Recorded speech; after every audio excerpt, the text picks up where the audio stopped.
All right, looks like we're live. And I'm here with my frequent sidekick, Artistic Layman. Hello, everyone. And the most hated man on the interwebs, Matt Forney's here. 9 out of 10 nasty cock sluts agree. Lightbringer is the best. Woo! Man. Okay, so I guess first things first, let's talk about episode 3 of That Guy with the Glasses series by Jim, my internet aristocrat, Mr. Matoga, or whatever you want to call him.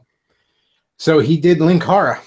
And now he was going to do Lindsay Ellis, but he skipped that because according to him, that episode was going to be too short and too boring because he says that once you get past the abortion jokes and the, the feminism, there's just no there. She's just remarkably boring. And I can kind of believe that. That said, though, I still think he should have done it even if it was short because, I mean, look, the Linkara one's pretty funny, as we'll get to here in a minute.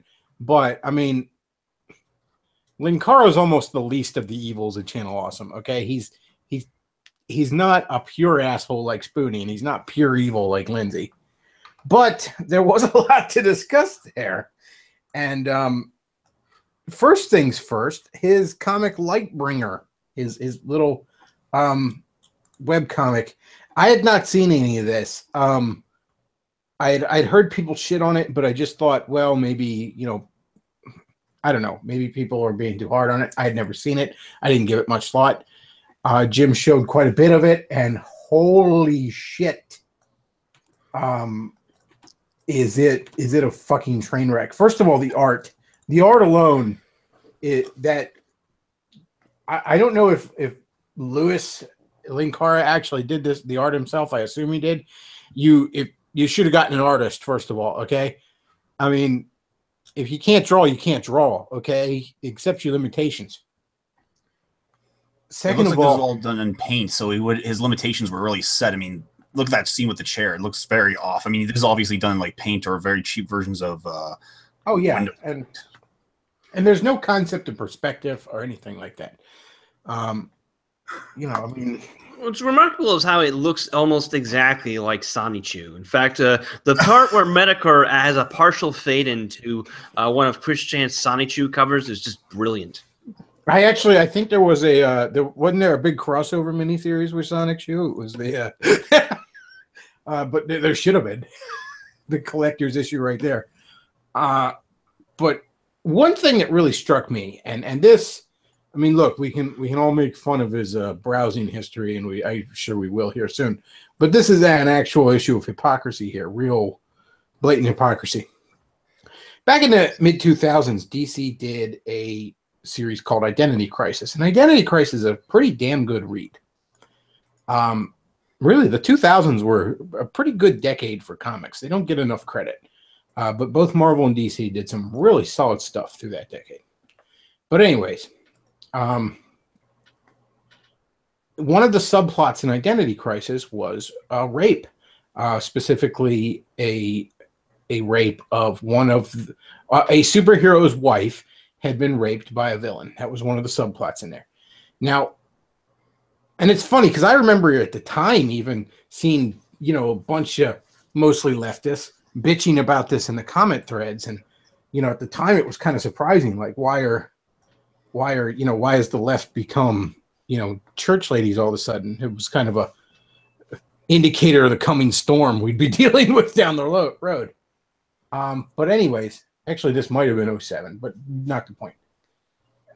So there was a subplot of a rape in it. Now, look, I mean, superhero comics are generally written at a PG-13 level. That's just what they are. Superhero comics at Marvel and DC generally aren't meant for little kids. They're meant for teenagers and up. Superhero cartoons are the ones that are meant for little kids, But one of the real big reasons that Linkara did not like Identity Crisis was the rape in it. Oh, it's just trying to be in a superhero comic or some shit like that. He just got really fucking triggered by it, which is ironic considering there's tons of fucking rape in his webcomic. There is rape and sexual assault out the ass in this webcomic. One of the main villain groups is apparently just a group of people that kidnap women and turn them into sex slaves and sell them. Yeah, and there's like the whole scene in one of the comics where there's this woman being raped in full view of like it's being put on as a show, and she doesn't realize that she's being raped and she's being gang raped. And what kind of a sick mind comes up with something like that while simultaneously complaining about? She knows she's being raped, but the audience doesn't. They think it's the show. Oh, okay. Oh, my bad. But yeah, it's still, I mean, like, look, again, I'm not saying that any of these topics are, you know, you can't put these in a superhero comic. You know, he certainly doesn't handle them with any kind of grace. You know, because this is one of the most fucking autistic things you could ever read, Lightbringer. But it's just so telling that he would then go on to bitch about this thing DC did, you know, because it featured a rape in it. But, you know, his comic is fucking, you know, that's rape, the thing. Like rape the comic. That's the thing. These people infinitely have far worse and more fucked up sexual histories, fantasies, and past than any of us. You know, just to give an example, earlier today, my boy is getting a ton of traffic right now because Reddit's a subreddit, left-wing subreddit, linked to an old post I wrote 5 years ago, and they're calling me a misogynist, and this guy's probably a rapist. Maybe he's killed women. You know, they throw these accusations at me, people like me, Irini Rouge, Daniel Freeberg, etc. Any man who acts like a man, they can't stand that. And whereas Linkara is a feminist and an ally to women, a guy who's so committed to being a feminist that he told off his Channel Awesome coworkers for objectifying women. And here he is putting in sick rape fantasies, spurting out over his love of women with cocks on porn forums, promoting his comic on those porn forums. All these internet celebrities have really fucked up private lives, whether it's the fucking amazing atheist who's a full-on demonic entity, you know, trannies like Blair White, shoe-on-head armored skeptic. None of these people are fucking normal, and they are trying to lecture us as to how we should live our lives. And you know, I don't like the idea of digging through someone's fucking browsing history as you know, to quote Rick and Morty, don't look at another man's portal gun. We all go to weird places. You know, this is a very degenerate age. Let he who is not without a questionable browsing history throw the first stone. That said, though, I mean, you really have no one but yourself to blame here, Linkara. You advertised your webcomic on the porn sites. Like, it's not like somebody dug through and found his IP, or they, like, hacked his credit card information to find out he was subscribed to this or that. No. They hired a PI to go through his trash. Yeah, it's not like I guess somebody was digging through your closet there, Linkara, but you kind of left the door to it wide open. You know, you're on these porn sites being like, oh, yeah, that's hot, baby. Meanwhile, oh, and by the way, check out my shitty webcomic. One of my parts of my own drama, of this whole drama, is like, Medicor didn't go over this in the video, but apparently there was an interview Iron Liz, his ex-girlfriend, did a few years back where she revealed that, yeah, well, obviously, number one, she's a tranny. Like, no one saw that coming. But the amusing thing is, when they were dating, she was pre-op, and Linkara apparently thought this was a really huge turn-on. What in the fuck is wrong with these people? My God. I cannot relate to the younger generation thinking that trannies are hot, or the whole traps aren't gay thing, or Aryan trad wives in wheat fields, or whatever the fuck the term is. Even before even before I got red pilled, I would never have even thought of sticking my dick in a woman with a dick. The idea makes me want to throw up. And yet you have these leaders of the new internet media, these self-appointed internet celebrities who are into this sick shit, and people think, you know, 13-year-old kids think this is awesome, this is great. They think someone like Linkara or the amazing atheist is a role model.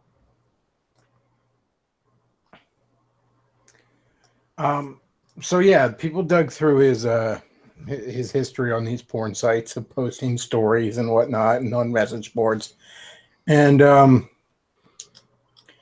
you know, and again, this is the thing, you know, this is the guy that, you know, he's constantly bitching at comic book writer Frank Miller because of he objectifies women, and Frank Miller must have problems because because Frank Miller writes from a Madonna horror complex, which Frank Miller kind of does, but that's because Frank Miller writes generally very over-the-top noir type stories like Sin City, where, yes, every woman is either pure as the driven snow or a femme fatale. That's the nature of that genre. But again, I guess they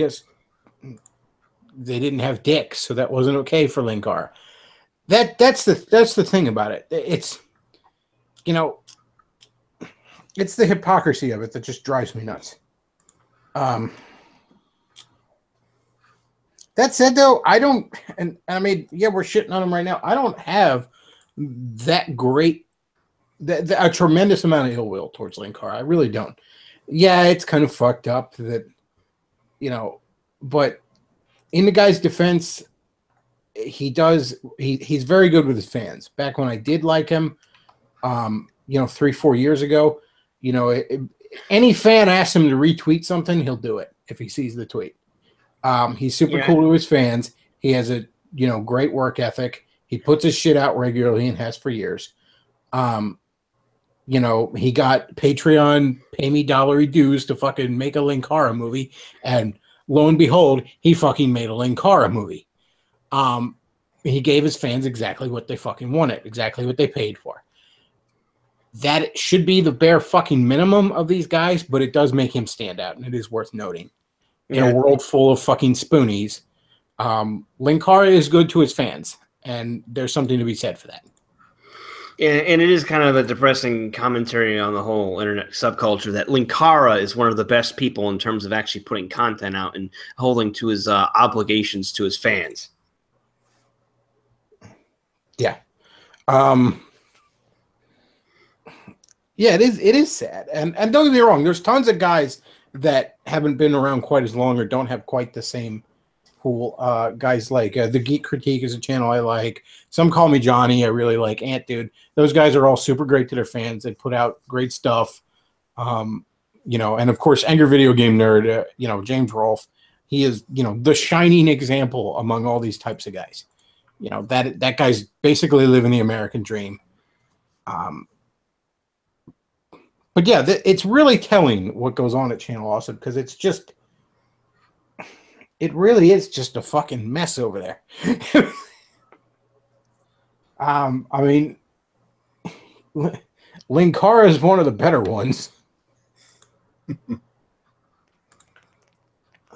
And there's a really depressing thought.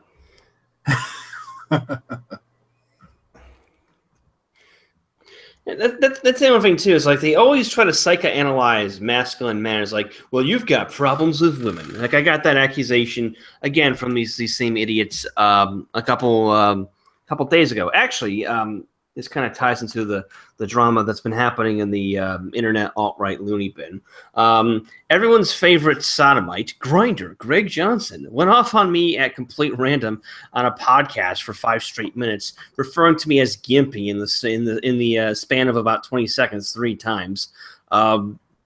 These people always throwing these accusations at us have far worse shit going on in their personal lives, Yeah, this gamma male sort of resistance to the idea of improving yourself or admitting that you don't know everything, or etc. You've got Linkara's got that going on in spades.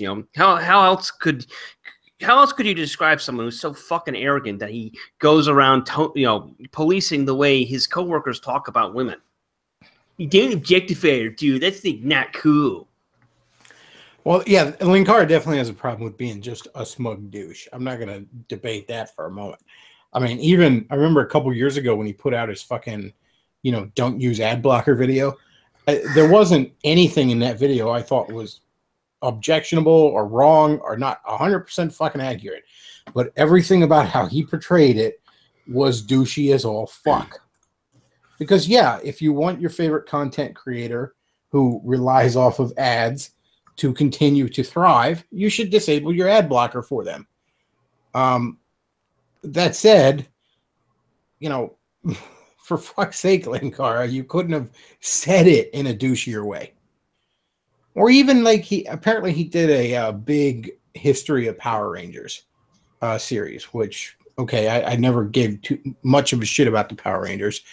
You know, I have some memories of the original version of the Power Rangers, and after that, I don't know literally dick about them. But he was doing a complete history of the Power Ranger franchise, and these videos were like a side thing, so they'd come out when they'd come out when he'd get a chance. Well, he just flips out on his fans like, "Don't ask me when it's coming out. It comes out when it comes out. You asking me doesn't make it go any faster." And again, it's like Spoonie complaining on his live streams. Don't tell me how to play the game. It's purely how he says it. He could have come out there and said, "Look, guys, this is one of my side projects. I do this when I get time. I don't know what else to tell you, but they'll come out when they come out. But don't worry, I haven't forgotten about it."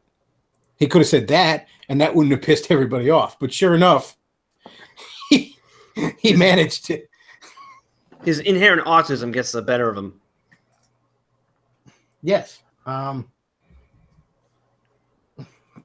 That's exactly what it is. Link Carr is just fucking autistic. Okay, he is just now. Look, I mean, all of us geeks got maybe a touch of autism in us, but this guy's pretty fucking certifiable. I don't know that he's been tested, but he's not quite as dysfunctional as Christian, but he's definitely on that end of the spectrum. Wah, wah, wah, wah.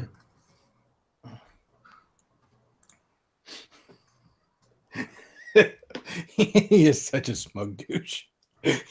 I mean, it is the definition of a punchable face. You know, it's like that term that was coined for Ted Cruz, Backflagger, whatever it is, the German term, which translates into English as face which needs to be slapped.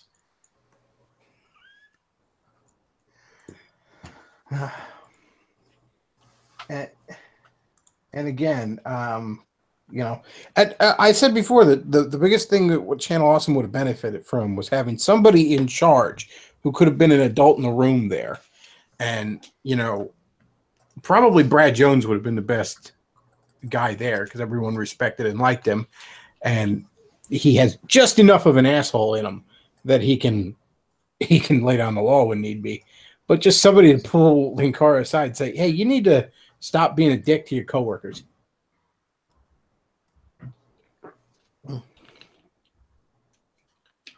All right. Well, speaking of triggered gamma males, John Cusack, everybody. Now you may remember John Cusack from movies from 1994 and nothing else. But apparently he's having a massive fucking Twitter meltdown. I am blocked by John Cusack, where, to the best of my knowledge, I have not interacted with John Cusack at all. In fact, until everybody was talking about how he blocked everybody, I don't know that I'd thought about John Cusack in a decade. Plus, of course, you've never interacted with John Cusack. You're not a Gen X woman. Yeah, I'm not in a Jeanine Garofalo movie, so of course I haven't interacted with John Cusack. But no, he's apparently losing his shit, and he's having a typical, you know, Hollywood liberal meltdown all over the place. But yeah, you know, fun thing. Go check if you have the Twitter. Go check, see if you're blocked by him yet. Nearest thing I can think is he probably honed in on somebody and then blocked everyone who follows him or something like that. That's often I mean, the guy's like fucking 50. I doubt he's tech savvy enough to know what a block list is, but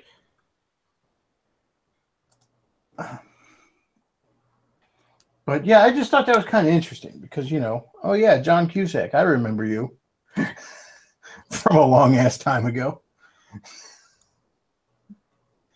He's not aging well. Let's see, what else did I want to get in on here? It's funny, I have a little bit of like notes over here, and I wrote down fucking Notch, because I guess Notch, the Minecraft creator, was, I don't know, I guess he was doing something this week of note.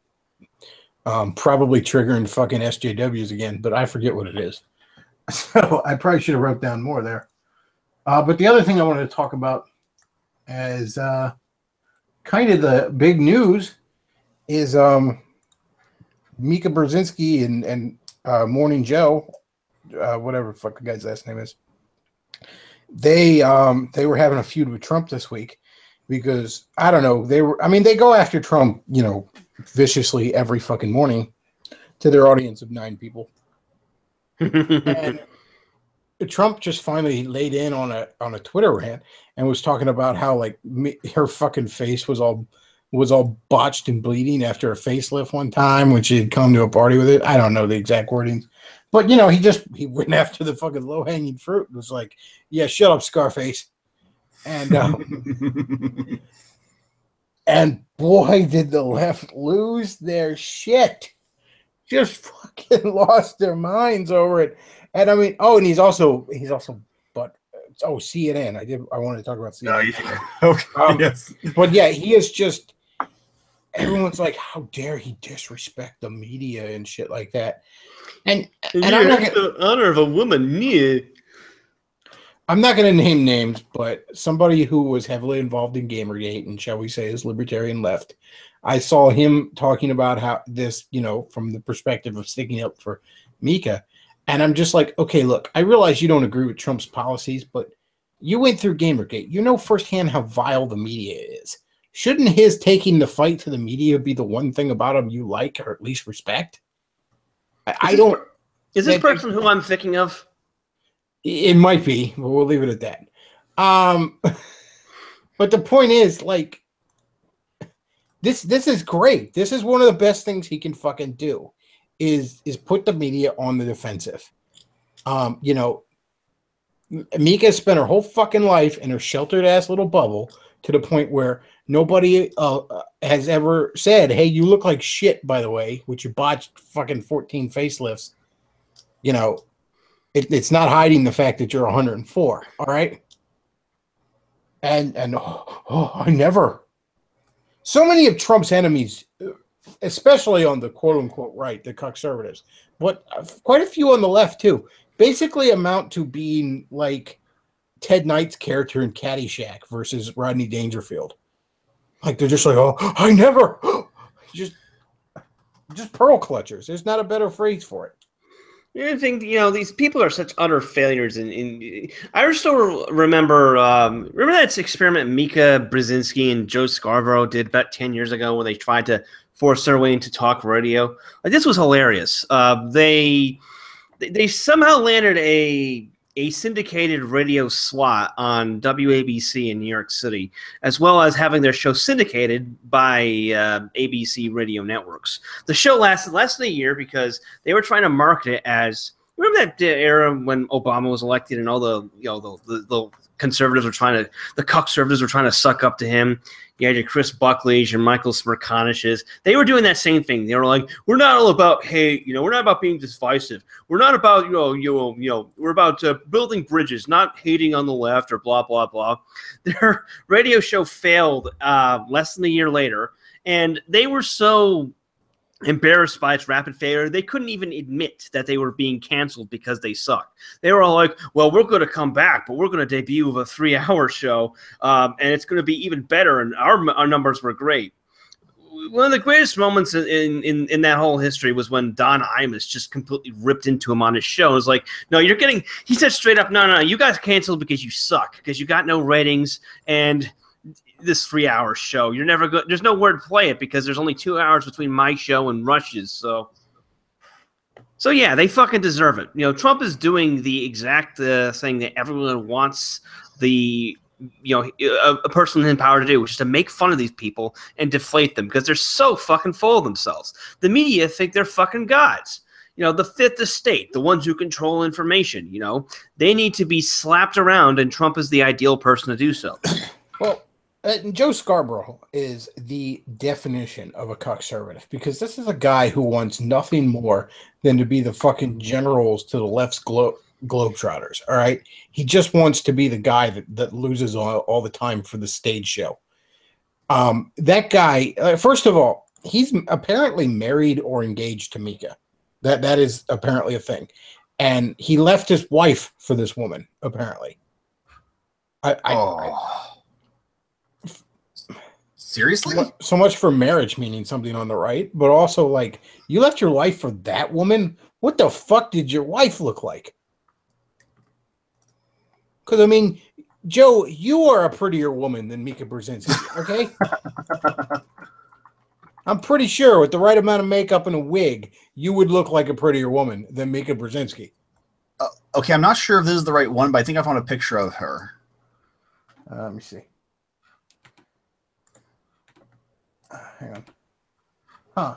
No, that is not worse. No, you should have you traded down, Joe. You traded down. But I don't know. I guess that I don't. Well, there's a much better shot. Joe's a piece of shit. Look, any quote unquote conservative that can last at MSNBC is not. It's not worth the fucking, not worth his weight in piss. Hell, Don Imus was right of center at most, and he got his ass thrown off there for calling some nappy-headed hose. I'm sorry, but what was it, like the U.S. volleyball team or something he was calling nappy-headed hose? It was the Rutgers basketball team. And, hell, the white girls on there were nappy-headed hose, all right?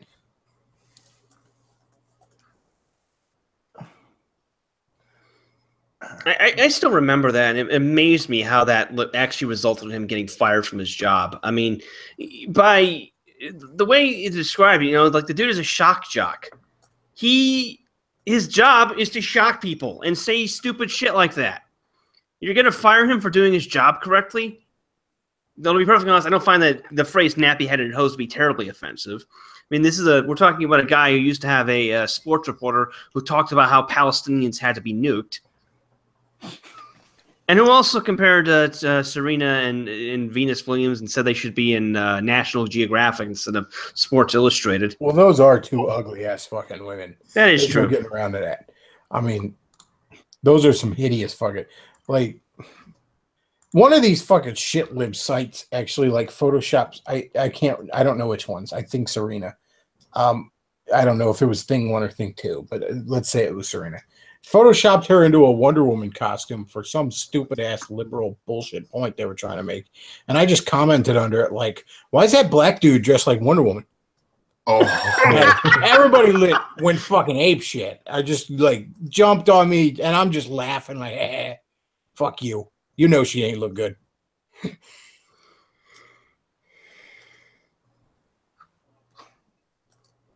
Ugh, man, those are some ugly fight. I mean, they're not quite like Leslie Jones ugly, but they're at least in shape. You can give them that much.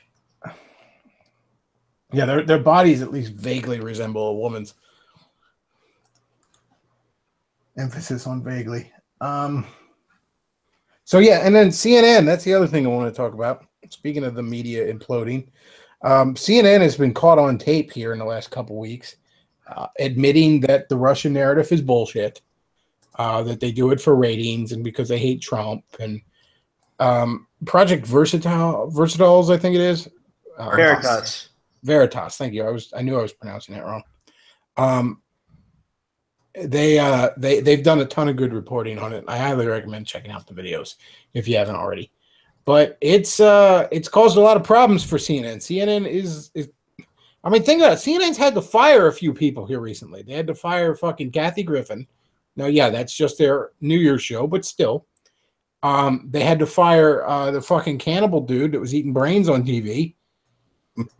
Fucking Resla Osla or whatever the fuck. Haji. They had to fire Haji because he was eating brains on TV. Actually, that's not even why they fired him. Isn't that interesting? Like, the motherfucker ate brains on national television. That's not even why he got fired. That's how bad CNN is, all right? But that ain't even why fucking Haji got fired. And so that they are in trouble, and they know it. They know they're in trouble. They know that their credibility, I mean, is in the fucking shitter. And they are so triggered by it. Like, we're not fake news. We're not fake news. Yeah. And Trump's just like, what? And then, like, Trump's like, he sits them in the back. He doesn't call on them. It's fucking great. Oh, I especially like the woman he has for his press secretary or a potential press secretary, Huckabee. I haven't seen any of her stuff yet. But... It's great. Someone impressed. Well, isn't it appropriate for Trump to make this tweet? You spent 5 minutes on legislation, 10 minutes on that legislation, 2 minutes on that legislation, and you spent 300 minutes attacking Trump. Don't you think there's a little bias in that? Yeah, she just whatever. I don't care. Now I will say this: getting back to the Mika thing, one of the things that drove me nuts, the amount of fucking conservatives, I should say, that went after Trump for the Mika thing of it being inappropriate. One of the few halfway decent responses was Ryan, where he's like, "No, I don't think that was appropriate, but there's more important things to talk about," which is the most you should be giving the other side there. Oh, I wouldn't have said that, but let's move on to something that matters. Meanwhile, fucking Bill Kristol, of course, jumped on it. A lot of the neocons that pretended to be on Trump's side immediately jumped on it. Fucking Charles Krauthammer said this is like living in a banana republic. I wish it was, Charles, so that he would personally be pushing your wheelchaired ass out of a helicopter. We'll get one of the nice ones that have a handicap ramp for you, you fucking piece of shit. Best part of you died in that pool. I'm so sick of these fucking neocons. Neocons are worse than fucking liberals, all right? They're worse than fucking leftists. Bill Kristol, Trump's not my president. Yeah, I know he's not your president because he's not Benjamin Netanyahu. Oh, there's Mika posing for the camera, but we don't want to objectify her. Actually, I just found out something interesting Googling her. You know, she is the daughter of Zbigniew Brzezinski, who was Jimmy Carter's national security advisor. I knew she had ties to. I knew that's how she got her job. She had some sort of powerful daddy. This fucking incestuous government media complex. Holy fuck! Yes, it's fucking shameful. I'm personally of the opinion that Zbigniew Brzezinski should have been, thrown up against a wall for how he helped Iran be taken over by Islamists. So.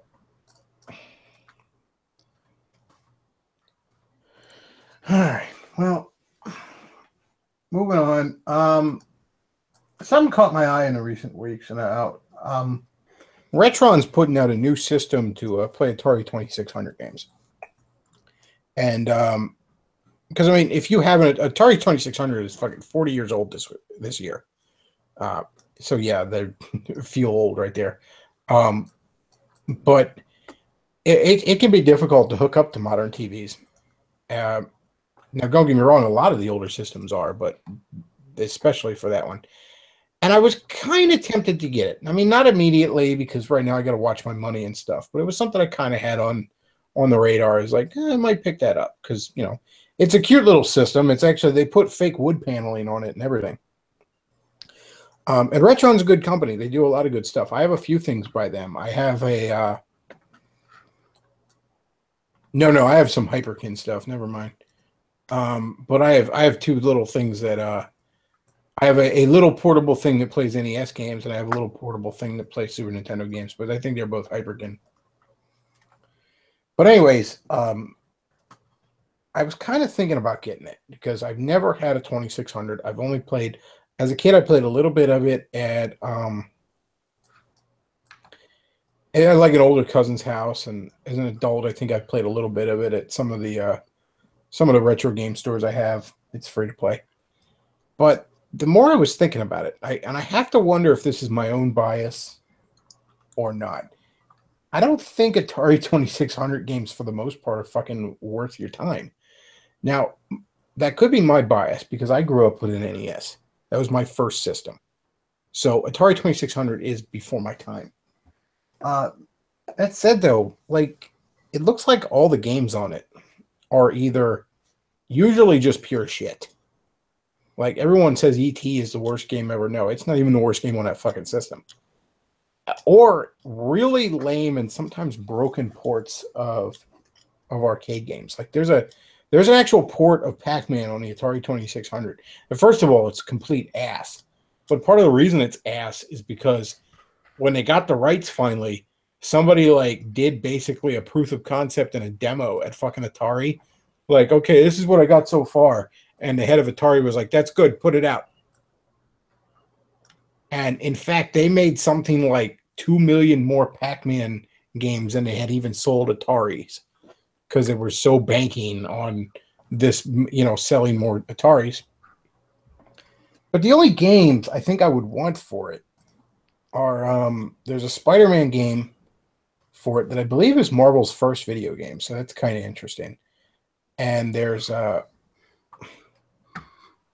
I wouldn't mind getting some of the porn games on it, to be honest, something like Custard's Revenge, just because of the pieces of history they are. It's just fascinating that those existed. That said, though, I'm sure they are stupid fucking expensive. I mean, they are pieces of history, so I'm sure they cost a fucking arm and a leg. Same with there's a couple of horror movie games on the Atari 2600. There's a Halloween game and a Texas Chainsaw Massacre game, both of which are stupid expensive because they couldn't sell a lot of them because of controversy at the time and stuff like that. But yeah, part of me kind of wants to get into the 2600, but at the same time, I'm not really sure it's worth it. And I just kind of wonder if that's my bias or not. But here it is. Yeah, that's the one on the 20. That's rough. So do you swing on the walls or climb up the walls, or how does this work? Basically, what you got to do is you got to keep shooting web lines and bring yourself up and avoid the henchmen in the window that are there. And then when you get to the roof, you fight the Green Goblin. That's all there is. That's everything to it. But yeah, I don't know. I don't think it's worth it, but at the same time, I am kind of tempted to get it. I mean, here's a little piece of history. Donkey Kong. Yeah, that's the other thing. You end up with a lot of ports of arcade games. That's other games I would get for it. I would probably get Donkey Kong. I would probably get the original Mario Brothers arcade game and all. But I have much better versions of them on the NES, so they would almost be just for the curiosity of it.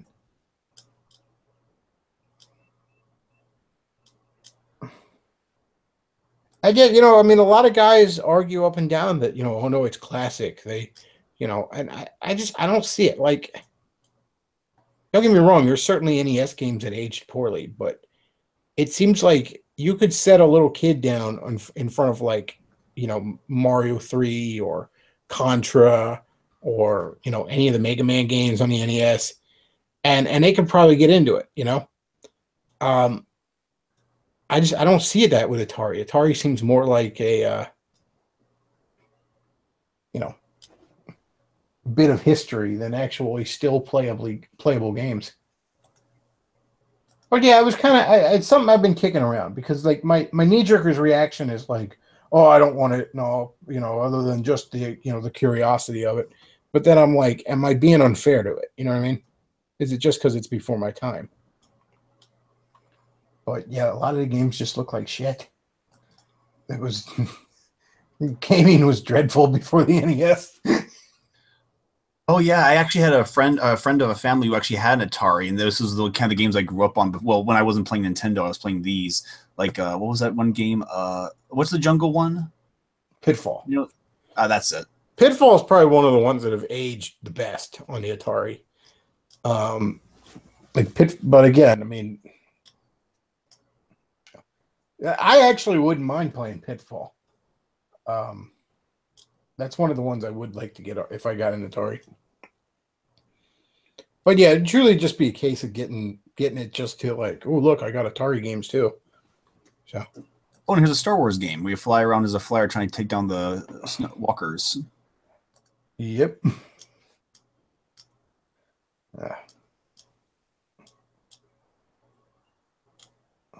I actually want to do a video on ET on the other channel, the VidMe channel I got, where I do videos. That's going to be one of the ones that I do where it's one of the not that bad type of videos, because ET on the Atari is not that fucking bad. It sucks, sure, but I mean, have you played the fucking Raiders of the Lost Ark on the Atari? that's fucking obtuse and terrible as well. You know, nobody ever mentions that.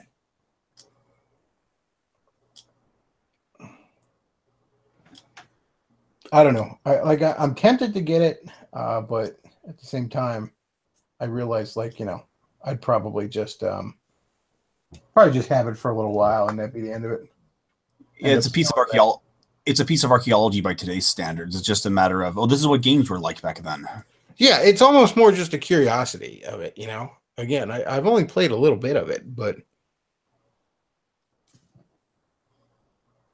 and don't get me wrong, though, I do think it's cool that Retron is putting this out because, again, you know, just maintaining the history of the hobby and that kind of stuff.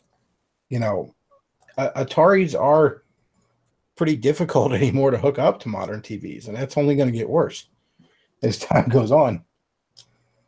Plus, you know, half of them fucking don't work anymore.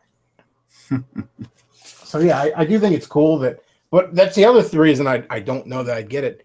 Like, the one they have that plays NES games is like $40, and the Atari one is $80 because it's apparently just that much harder to make it. Plus, they know they're not going to sell as many.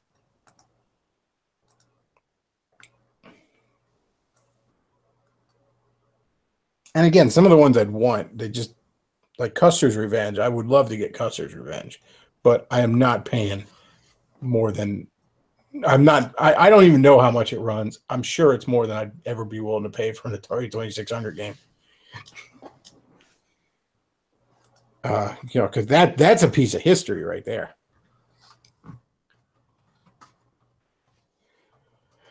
All right. What else did I want to rip into this week? Oh, I know. I wanted to rip into the Catholic Church a little bit. I wanted to poke that hornet's nest a little bit. No.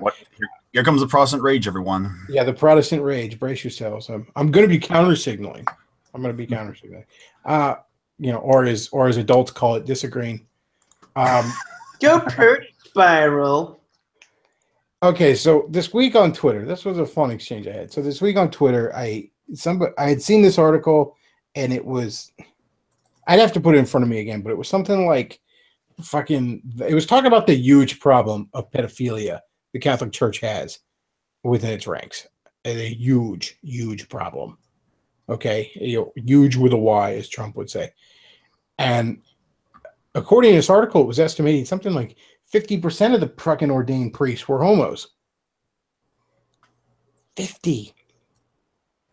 Not 5%, not 0.05%, like you might think in a properly run fucking Christian organization. No, 50. 50. Half. How does that happen? Fucking half.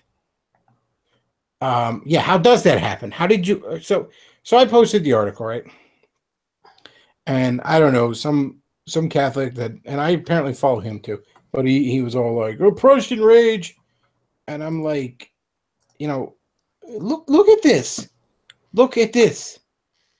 Look at what has become of you. Don't tell me Protestant rage. If you want to be mad at something, be mad at the circumstances around you. Now, you know, my tweet was that the Catholic Church has become nothing but a syndicate of pedophiles run by a Marxist. And yeah, a lot of Catholics got mad at me, but fucking prove me wrong, all right? Where am I wrong? It's a syndicate of pedophiles run by a Marxist. Where am I wrong there? Your head guy's a fucking Marxist. Don't tell me he's not. And you know what? You know what fucking infuriates me? And I remember this used to really drive me nuts back in my, you know, fucking fedora agnostic teenage years. But I remember around 99, 2000, 2001, when all the Catholic Church pedophile scandals were starting to break open in a big way, right? I mean, it was all over the place at that point. You couldn't escape it. And you know what really pissed me off? Everyone wanted to act shocked. Everyone wanted to act like, oh, we had no idea. I remember I used to watch Hannity Combs a lot at the time. And Combs Hannity being a Catholic was like, oh, I can't believe it. I can't believe it. Really? Really? You're fucking shocked? Now, the joke of priests butt fucking little boys has been around since before I was fucking born. All right. I remember hearing jokes about that when I was a little kid. You know, I'd hang out with my dad had, you know, my dad was a Navy man, and probably more than a little kid should. I hung out with him and his buddies a lot and heard, you know, a lot of things a little kid shouldn't hear. But, you know, whatever. Picked up quite a few colorful words. Point is, I remember even them making jokes back then. Hell, the movie Airplane. You ever seen the movie Airplane? Fantastic movie. There's a scene in there, and I can't remember exactly what it was, but it's like the one guy's looking at like a Playboy, and he pulls out a centerfold, right?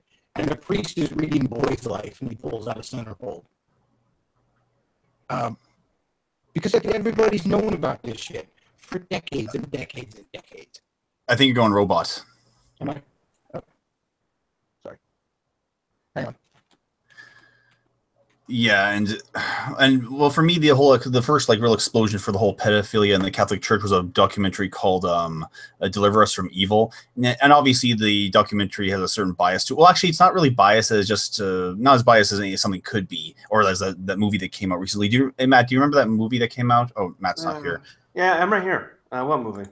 It was a movie about like first discovering the pedophile rings. It was like with the guy who plays Hulk. Christ, it's not coming to me. I know what you're talking about, but it's on the tip of my tongue. Yeah, but that wasn't a documentary, though. But this documentary was very it was really shocking because they actually found someone who was basically convicted of pedophilia, and they were trying to they actually interviewed him and talked with him. Of course, now, years after the documentary came out, he's actually been arrested for owning child porn. Of course. And you know what? Like, look, you know, I mean, all those fucking socialist Antifa people would complain that like big corporations like Walmart are too powerful. Well, I don't believe Walmart could ever be like, yeah, we had a little problem in the toy aisle, but it's okay. We moved him to housewares. That shouldn't happen again. No, it doesn't work that way. And again, as I've said here numerous times, and I say it whenever I shit on Penn State, it isn't the fact that it happened that pisses me off so much as the fact that it was covered up. I mean, it's going to happen. That's the sad reality of things. Anywhere adults are put in charge of children, pedophiles are going to once in a while worm their way in there. It's going to happen. It's sad. You can keep it to a minimum, but ultimately predators go where the prey is. It's just the reality. What infuriates me is when people want to cover it up. When they are more concerned with the appearance of an organization than they are the fact that little boys are being fucking raped. And look, these are facts. You get mad at me all you want. Oh, how dare you attack the true church? That was something somebody tweeted at me. Oh, this is you're attacking the true church. It takes some really giant chrome-plated balls to argue that you're the true church when you're being run by pedophiles. Wow. I had to step back there. That was, you know, and of course, like I tweet this out there, and I am getting viciously fucking attacked. Oh, Protestant, you don't know nothing, blah blah blah, you know, and then all this shit. Oh, you're just a heretic, and all this shit. And then anytime I hit back, it's like, oh, why are you picking on the Catholic Church? Protestant rage. You motherfuckers need to clean some house, all right? And I'll be honest with you, I don't understand how anyone is a fucking Catholic at this point. I don't get it, guys. You know, and all this crap where you're going to give me, what about tradition? Tradition, it's a 2,000-year-old church. Tradition. I don't fucking care about you. Fuck your tradition. All right? Look, tradition's all well and good, but you know what? Tradition isn't fucking Christianity. Tradition isn't the church. Yeah, it's fucking nice, okay? But if it outweighs the fact that your leaders are Marxists and pedophiles, you have made an idol out of tradition. And that's fucking shameful, all right? Oh, it's just Protestants, just endless schisms. Yeah, well, you know what? Having a schism over your fucking church being run by pedophiles, that's fucking worth it. That's fucking worth the schism, in my opinion. All right? And they're like, well, the guy's making fun of me like, well, Mary, maybe the bumfuck Protestant church from down the corner will be the true church this week. I don't know. Maybe it will, because last I fucking checked, anywhere 2 or more true believers are gathered in his name is the true fucking church, not some organization in fucking Rome. Particularly when that organization is run by pedophiles and Marxists.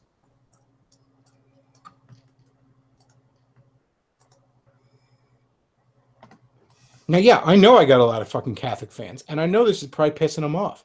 Too fucking bad. I don't know what to tell you, all right? You know? You're hurting my feelings. You know, I retweeted an article that was apparently from a Catholic site that admitted this problem and Protestant rage. Well, yeah, you know what? I guess Marxism and pedophilia kind of push my buttons a bit. I'm a little silly like that, I guess. And you know what? Why the fuck are you still Catholic? Why the fuck are you still Catholic? If you are really this fucking hung up on outward shit like the tradition and the theatrics and all this other horse shit, which again isn't bad in and of itself, but it is just that outward shit. If you are really that fucking hung up over it, go be Orthodox. Because at least as far as we know, they're not run by Marxists and pedophiles. I still have some theological issues with the Orthodox. Again, I think they're a bit too concerned with the outward trappings of things rather than the inward spiritual realities.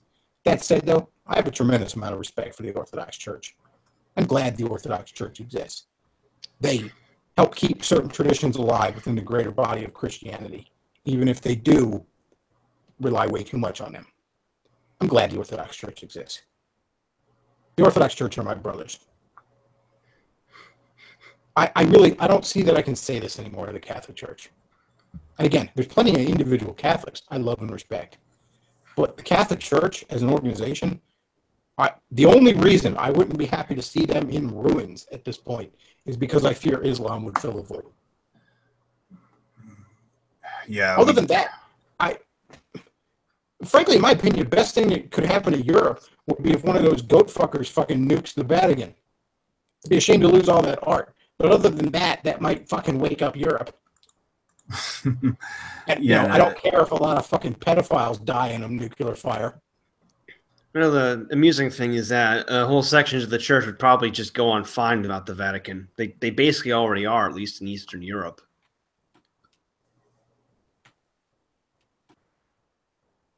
Motherfuckers got to go. Motherfuckers got to go. That's the rumor that why the previous Pope Benedict was basically forced out, because he was going to blow the lid on the lavender mafia within the Vatican.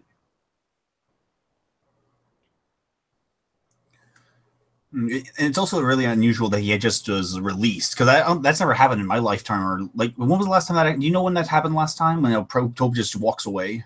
It hadn't happened for about 800 years. Wow. The first half of the whole church's existence. Basically, yeah.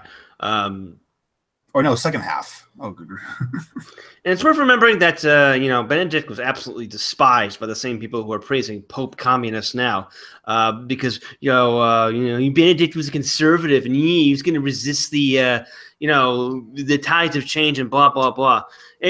I'm willing to bet that the past 40 years under Pope communist, the Catholic Church has lost more of its membership than at any point prior to this, under any pope. Because right now, Pope Francis he's refusing to do anything about the serious structural problems from the church, like you said, Bechtloff, the pedophilia, but he's also getting rid of the aspects of Catholic theology that actually drew people to it. That the idea that the church needs to conform to modernity flies in the face of any Christian theology.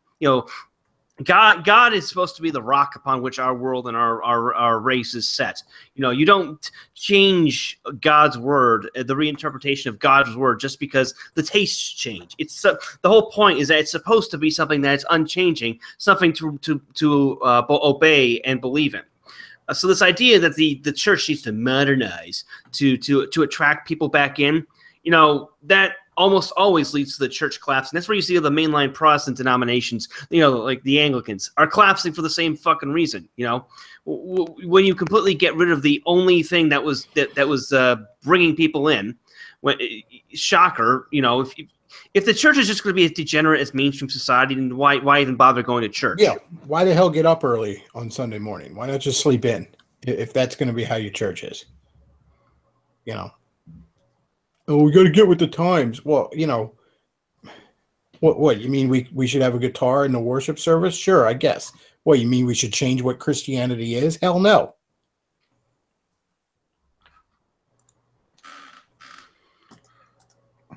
I don't know, man.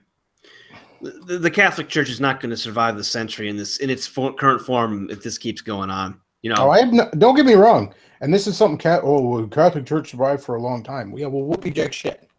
You know, certainly now, and I would argue for a long time, but certainly now, it's questionable whether or not it should.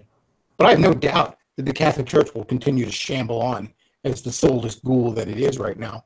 Because if there's one thing they have and will always be good at, it is acquiring money and power and land. So yeah, I have no doubt they will continue to exist for quite some time. They're running on the fumes of previous popes and previous administrations right now. You know, the previous popes were not openly taking a sledgehammer to Catholic theology, while at the same time ignoring the actual parts of theology that do need to be reformed, like the whole prohibition of priestly marriage that resulted in the homopedophilia problem to begin with. Like any reasonable pope, as the first fucking act of taking office, get rid of that stupid requirement. Okay, it's not the medieval era. You know, priests are not assembling huge estates that the church absolutely needs to repossess for whatever reason. And you know, by prohibiting priestly marriage, you just made it into a covenant of homosexuality. You made it into a covenant of pedophilia. Get rid of that problem and the pedophilia issue. You know, root out the pedophiles, and the church could be completely pedo-free in about 40, 50 years. The fact that they refuse to touch that, you know, really shows where their priorities at. Well, I think that was a foolish decision from the get-go. You know, there was certainly no real biblical basis for it. But no, it was, as with many things, it was about transferring money and land and power and all that kind of bullshit. But you know, I wouldn't even want to be in a fucking church with a pastor that wasn't a family man. You're gonna be father over, you know, you're gonna be shepherd over a sheep, you know, a flock of sheep, and you're not even shepherd over a family. I don't really trust it. And I mean, I say that as someone who myself is not a family man. I don't have a wife and kids. But you know, I like my pastor to have a wife and kids.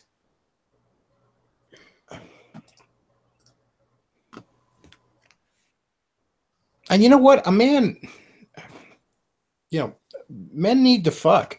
I don't know how else to put this, all right? Men need to fuck. So, you know, if a man is up there and, you know, never been married and he's in his 40s, 50s, whatever, I have to assume one of two things. Either he is the most spiritual motherfucker I've known in quite some time, or he is fucking something, and at that point it's probably not winning. Dennis Miller had this little joke when he was a kid. He looked at a priest and asked his friend, "Hey, what's his deal? No chicks, no cash, ever." Oh, what could possibly go wrong there? That's an excellent choice for a 19-year-old. Yeah. Yeah, I don't.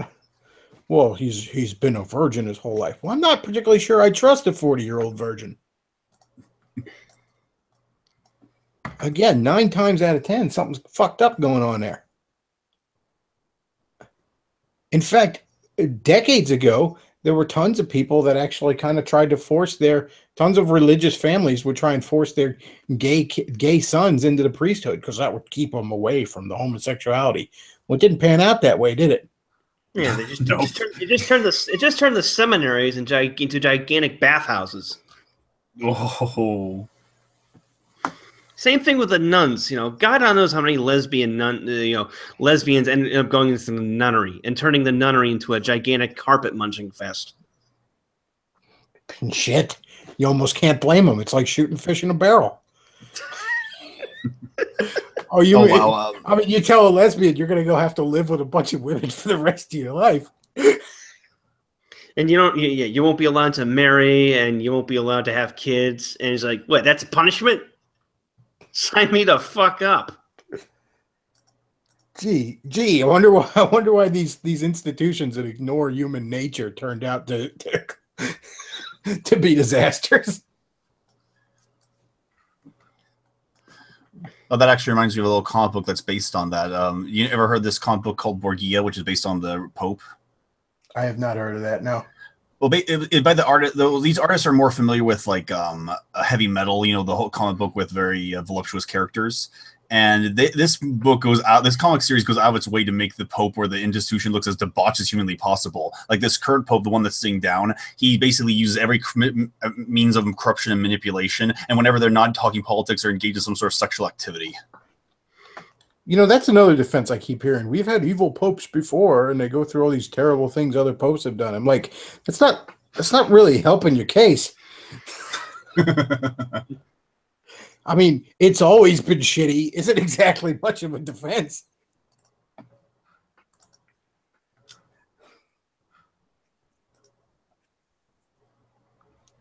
I mean, look, I have real theological issues with Catholicism on paper for the simple fact that I think it waters down the nature of the gospel. I believe you're saved by faith. I believe you're saved through Christ, not Christ plus works. You know, basically anytime a branch of Christianity wants to be Jesus plus something else, I think they've lost the plot. But I just on a practical or just on a pragmatic approach here. I mean, the organization is being run by fucking pedophiles. What? I don't even know how you can call that a church anymore, let alone the true church. I don't understand how an organization that allows itself to be run by men such as that can even call itself a church, let alone the true church with a fucking straight face. Well, it's understand. Well, I understand why they do it, or why we want to hold on to the institutions, because we want to believe that there's something physical right here and now that you can reach and touch that actually has connection, like a greater spiritual connection, which is kind of distracting. Well, as you said, it's kind of distracting from Christ. So basically, they're pagans. Oddly enough, yes. Although it's kind of obvious with all the extra imagery and the incredible golden statues and the gold laden uniforms. I mean, they're technically dressed as Babylonish gods, for crying out loud. Well, I mean, near as I could tell, the entire power structure is based on the size of your hat. And yes, that's a joke. Oh, you're theologically ignorant. That's not what it is. Like I actually said one time on a live stream, I'm like, the reason you're not allowed to wear a hat in a Catholic church is because their whole power structure is based on the size of your hat. And if you go into a church wearing a hat, you have to fight the priest to the death. And people are like arguing with me like I really think that's what it is.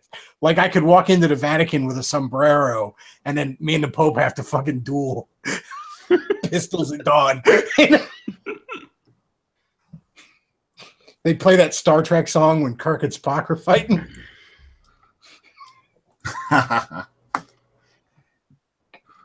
Well, the upside of that is, you'd be the new Pope then, Bechtloff, and then you could, get rid of the pedophiles.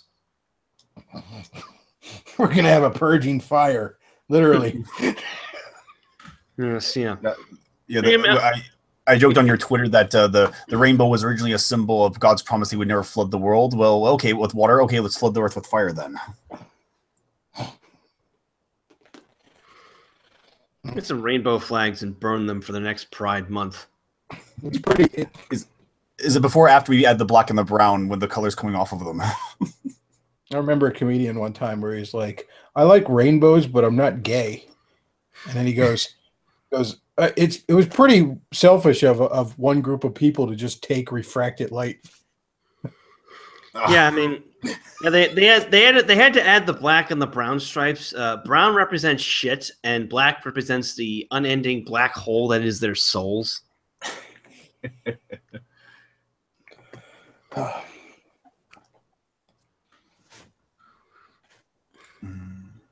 But honestly, that's what set me off this week. That's what here's an article pointing out a real fucking problem, and then it's like, oh, Protestant rage.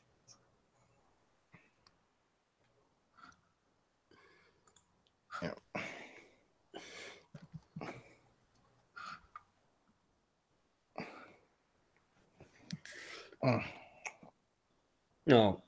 Yeah, I mean, the church is in a position where it's almost completely indefensible. And I say this as a Catholic.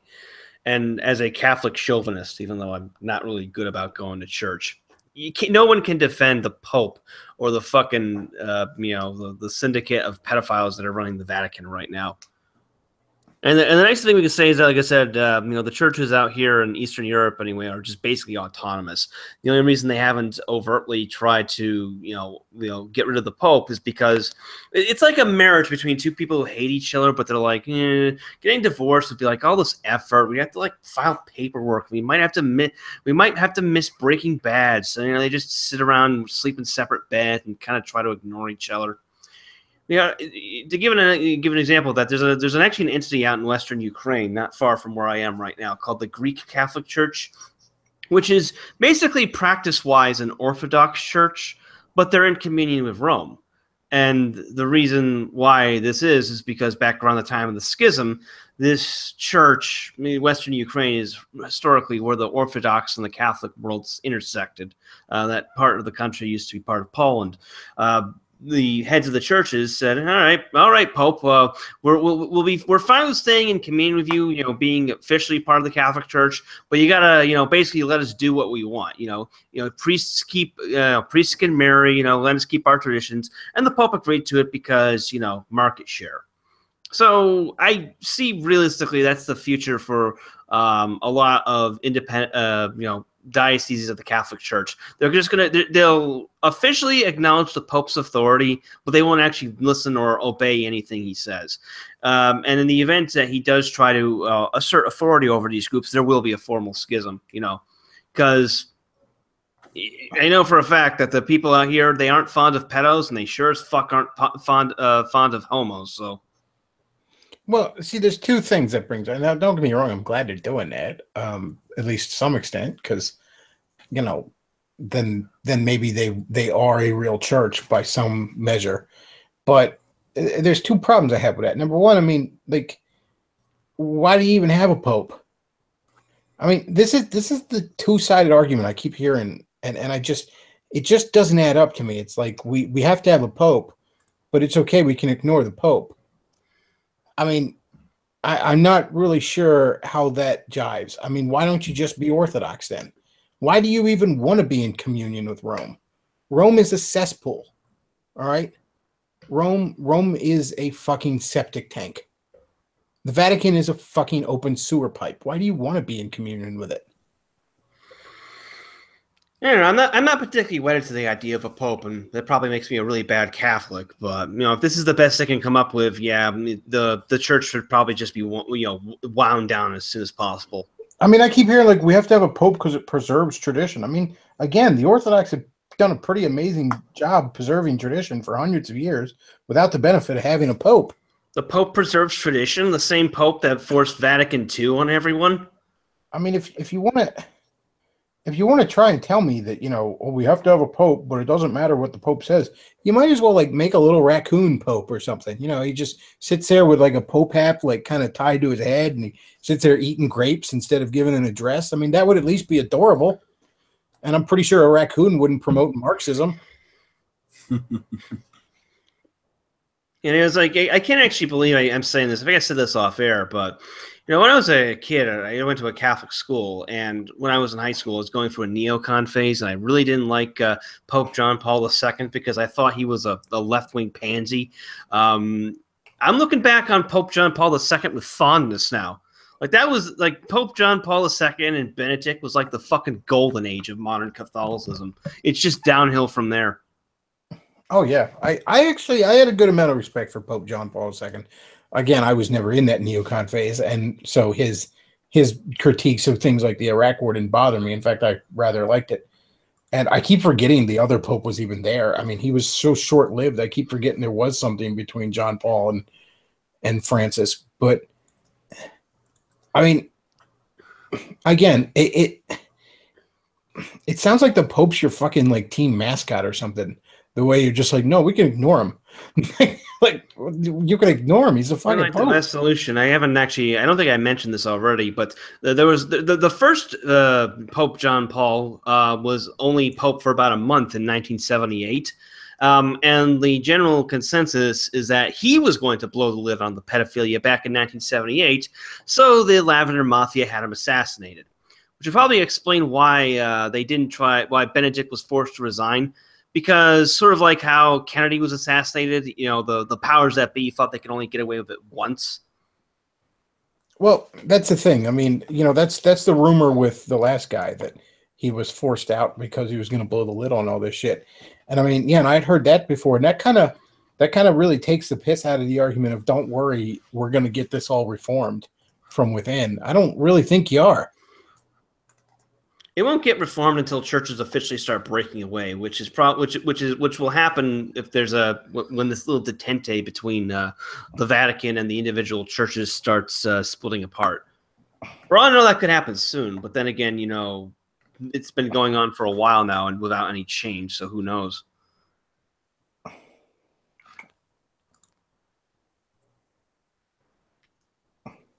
Yeah, like I said, I mean, go be Orthodox. I don't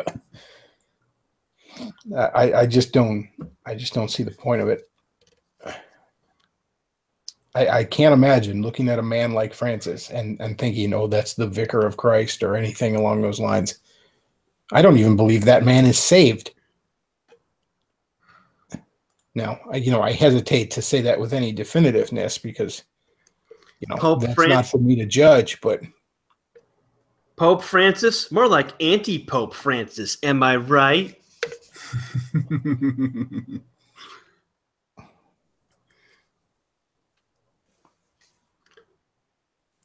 Yeah,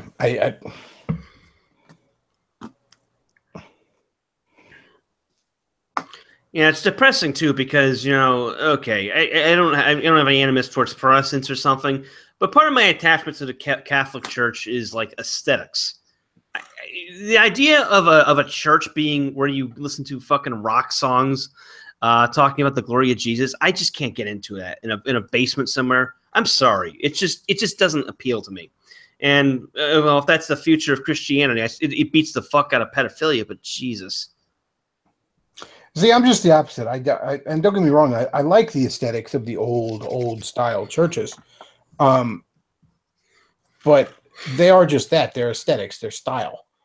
They're not the substance. And some of the most amazing sermons and times of fellowship and worship I've ever experienced have, honest to God, literally been in a basement. There was somebody I knew through a friend, and I had only went there once, but he was somebody who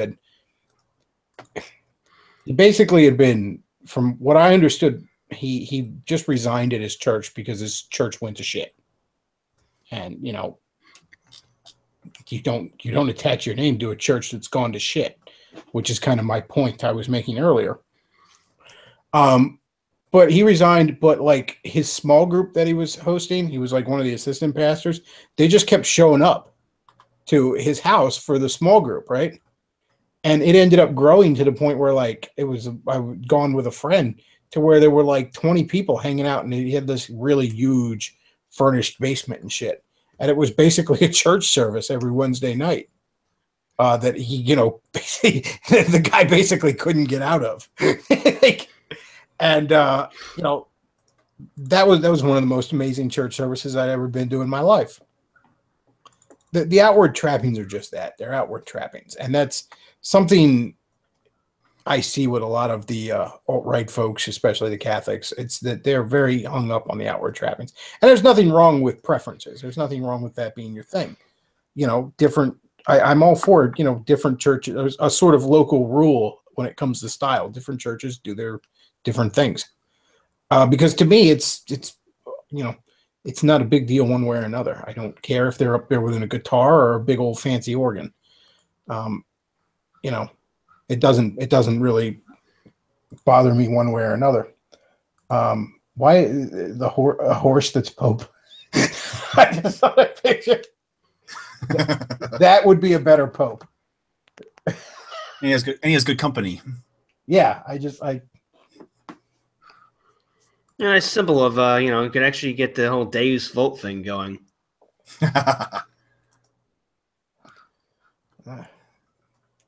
And horses do go to heaven. Jesus comes down on one.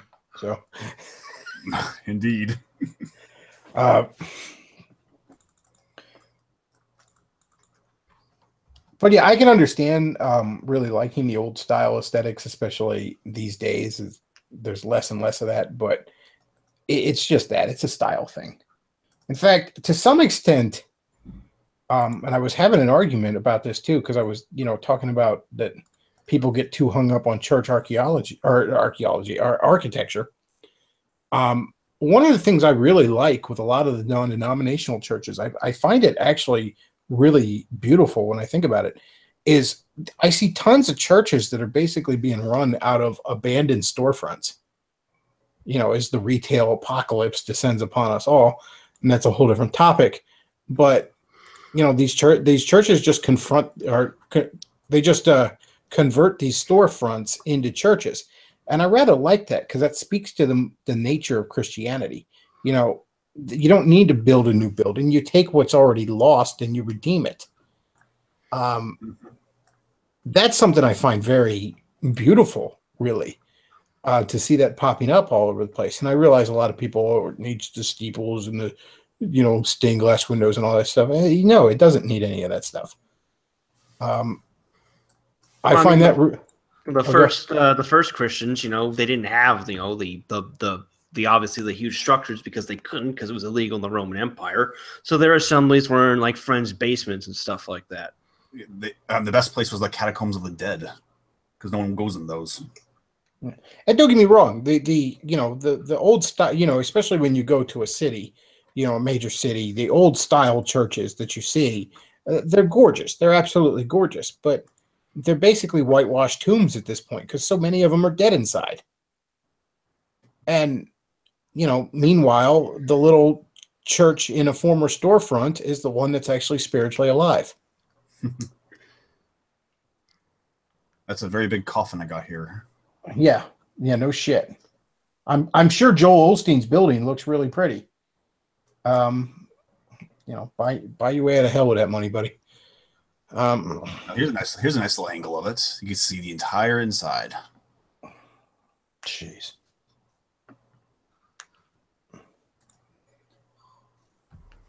That fucking guy. I can't believe anybody falls for that guy. Look at all those people with a nice big American flag in the background, which I guess is appropriate, but it's a stadium. Ugh. Man, that guy's an evil motherfucker. That's another one where I don't really believe he's saved for a minute. I mean, don't get me wrong. A saved Christian can still be in denial about certain sins, but my spider sense goes off on that guy. I think it's just three demons in a man suit. Like it's just a demon is like wearing skin, like the bug from Men in Black. All right. Well, I'm going to take a few callers, and then we'll probably wrap this up. Let's see.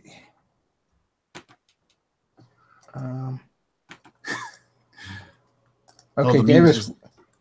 All right. Davis wants to jump in. So, hang on. Shut up and give me your money.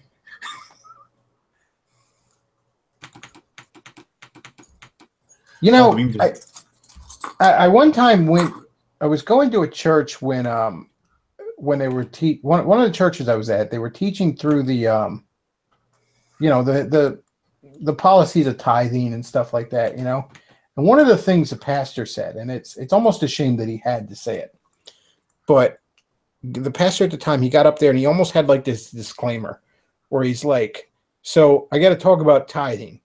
And here's the thing. I don't really like to talk about tithing because I know how it can sound. I'm telling you that you have a moral obligation to give me money, and that money just happens to go to an organization I represent. I'm well aware of how it sounds, but nonetheless, here is the biblical teaching. And I found that really interesting because it's like, it was very refreshing that he admits, like, look, I know how this might come across. That's not what it is. But it was also sad that he even had to have that disclaimer because of shitbags like Olstein.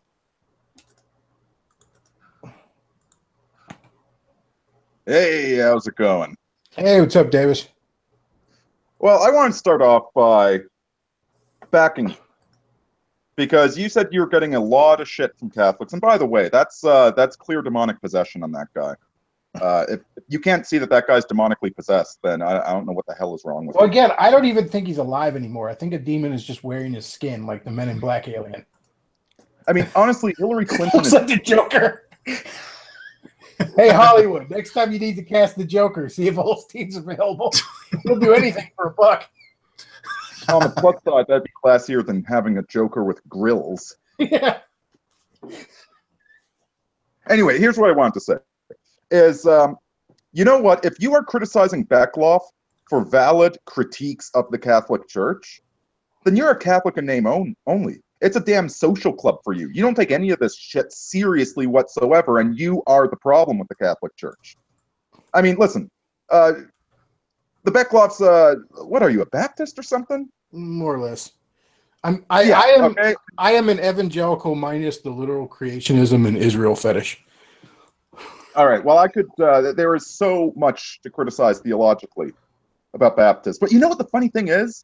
Aside from when you kind of go off in the Catholic Church, I've never once heard you say anything heretical. Yeah. The funny bloody thing about Protestants is they don't even remember why they're Protestants anymore in most cases. All right. So here's the thing: all of these critiques you've been making about the Church are completely 100% valid. And if Catholicism is anything more than a bloody social club, where we ignore all of our own rules and just do whatever we want and pat ourselves on the back for being superior to everybody else because our church is 2,000 years old. If it's actually a bloody church, then we should be bloody reforming it. But I did want to add a second point, is that they're going after the Catholic Church very intentionally. You know, the sodomites, the communists, the Satan himself wants to destroy the Catholic Church because, like it or not, that tradition is more important than just how you dress or when you have Ash Wednesday or any of that. This tradition is what allows you to have the Bible.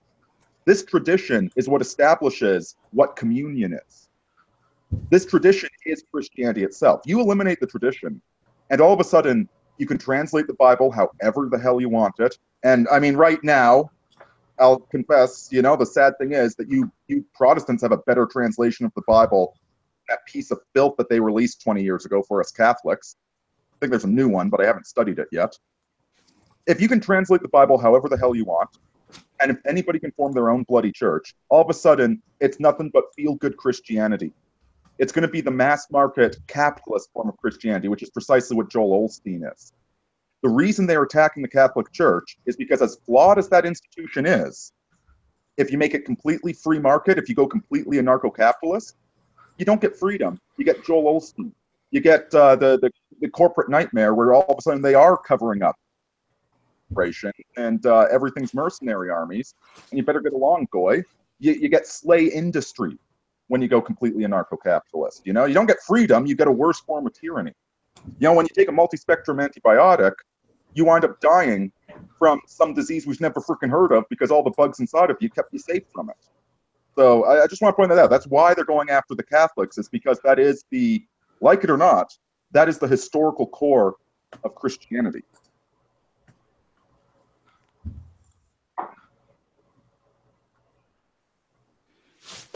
Well, I don't really have anything to add to that. I mean, look, you know, like I just the one thing I disagree is I kind of think that the Orthodox Church is a better Catholic Church than the Catholic Church in that regard.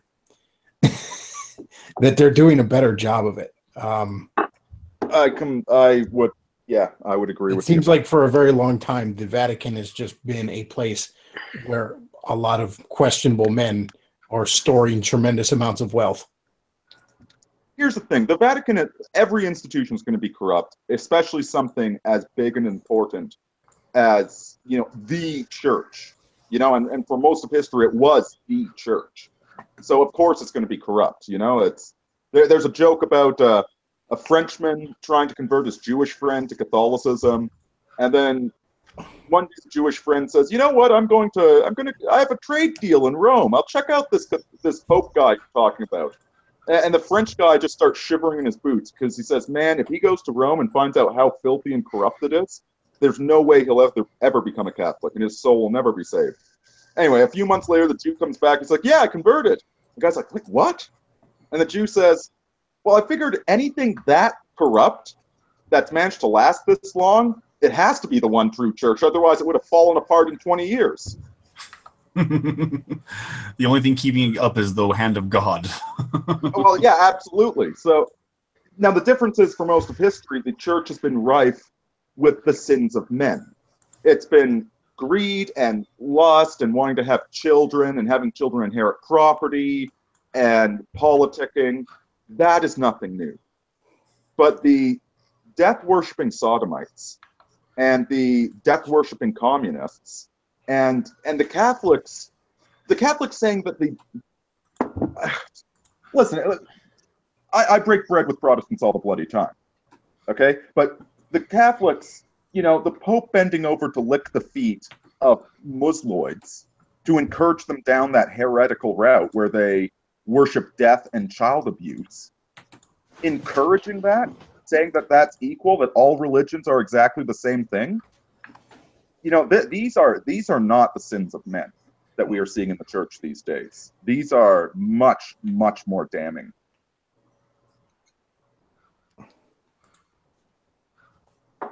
Yeah, there's I mean, if we want another fine example of things standing up only because God's holding them up, let's take a look at the Jews for a minute. Oh, God's pretty pissed off at those people, man. He's got don't get between God and the Jews. God is pissed off at those people, and he is going to have the final word. Don't be the Nazis, okay? The Nazis got destroyed because they tried to do God's work. No. Yeah. Well, the reason the Jews are still around because God isn't finished with them yet. He's doing the equivalent of microwaving. He's doing the equivalent of microwaving a puppy dog on low. Oh, that's quite the imagery. All right. I'm going to bring in another caller, but Davis, you can hang out. You're a regular guest anyway, so. Cheers. I'll try not to. I'm a mouthy son of a bitch. I'll try and keep my mouth closed. Black James wants to come in and bitch about Linkara, so. Oh, yeah. This is going to be good. About time we got back to this. This is where Jew and Greek can come together and agree. Linkara is a smug douche. 9 out of 10 nasty cock sluts agree. Linkara is a smug douche. Yeah, there's this image going around, but from one of those really crappy Bible books. Yeah, you know that creepy guy that writes these Bible books that Jesus saves the pedophile and whatnot. And it's and Jesus spake unto them and said, "Yes, traps are gay," and the crowd was amazed. The crowd hated him because he spoke the truth. I've seen a bunch of versions of that. I made one where it said Jesus says Star Wars is shit. And the crowd hated him before he spoke the truth. That was the Chick Tracts. They were Chick Tracts. I honestly, man, I feel for these young kids nowadays that are being raised on anal sex from their teachers and trap porn from the age of 12 and listen, I don't blame them, but don't go around lecturing other men on sexual morality when you're dating a tranny, and not even a very good-looking tranny at that. A pre-op tranny. Yeah, it's honestly, have you ever seen the post-op pics? I think I have more respect for somebody that dates a pre-op tranny. Yeah, at least you know what's going on down there. It's not just an absolute train wreck. Like I'm saying, if you put a bullet to my head, a gun to my head, and said, you got to pick the cock or you got to pick the mangled, scarred, mash of tissue. Yep. What's on your mind? Oh, that took me a second to get started, y'all. Sorry about that. What's on your mind? Well, several things been happening this week, but what I really wanted to kind of talk about was Linkara, because, and not necessarily about because I haven't seen Mr. Medica's video. I wanted to talk about Linkara in kind of like a sense of like what he represents and what he and people like him have kind of done to comics, because I think that there's something a little heavier there than just some guy that likes tranny women. Okay.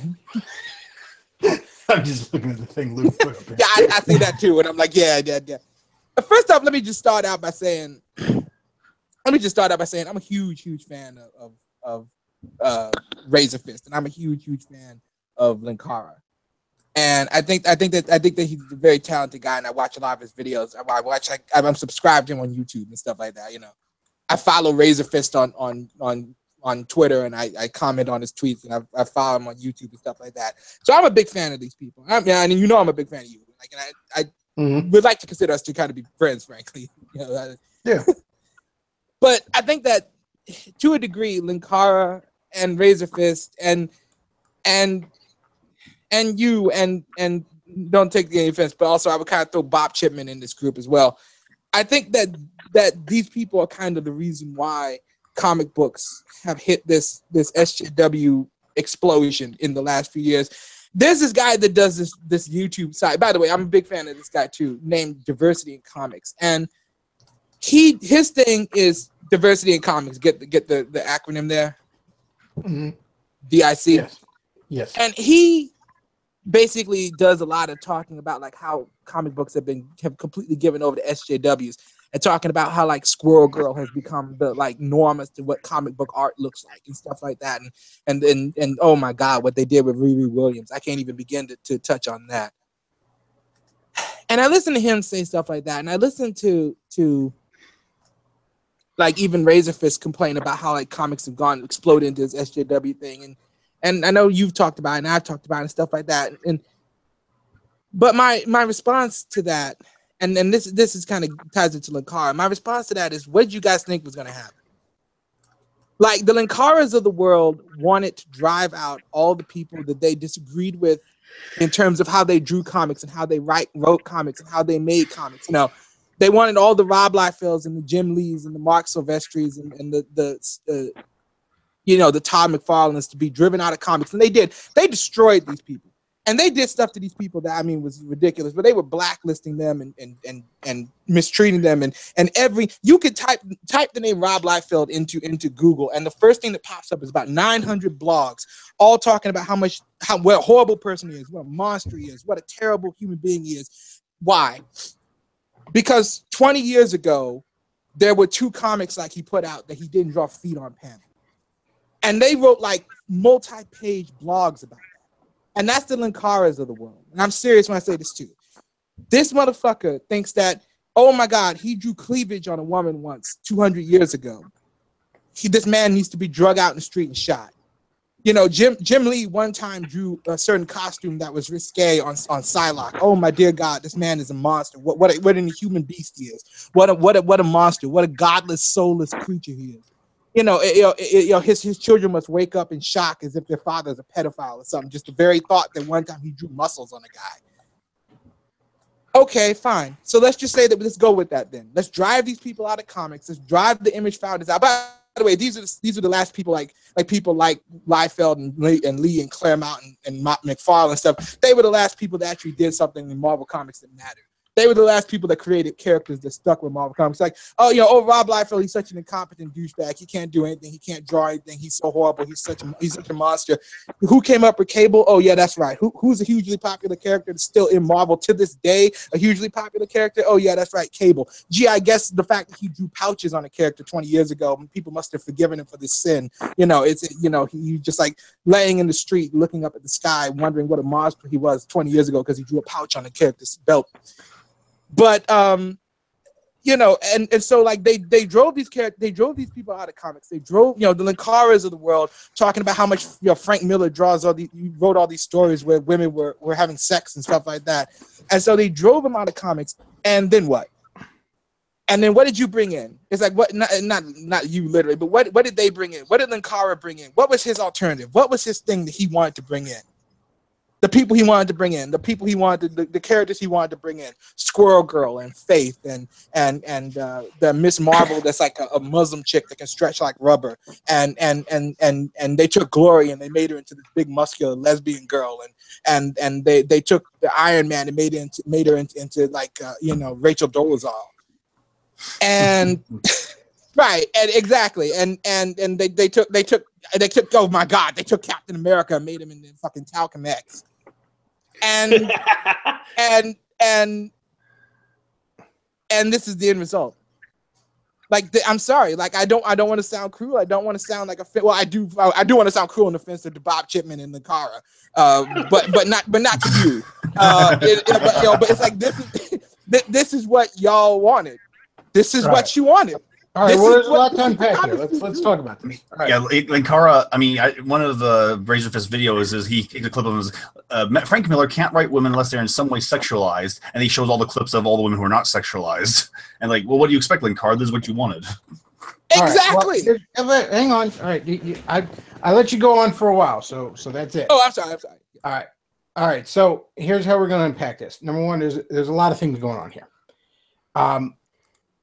Partly your problem here is you're making it sound like we went from the 90s to now.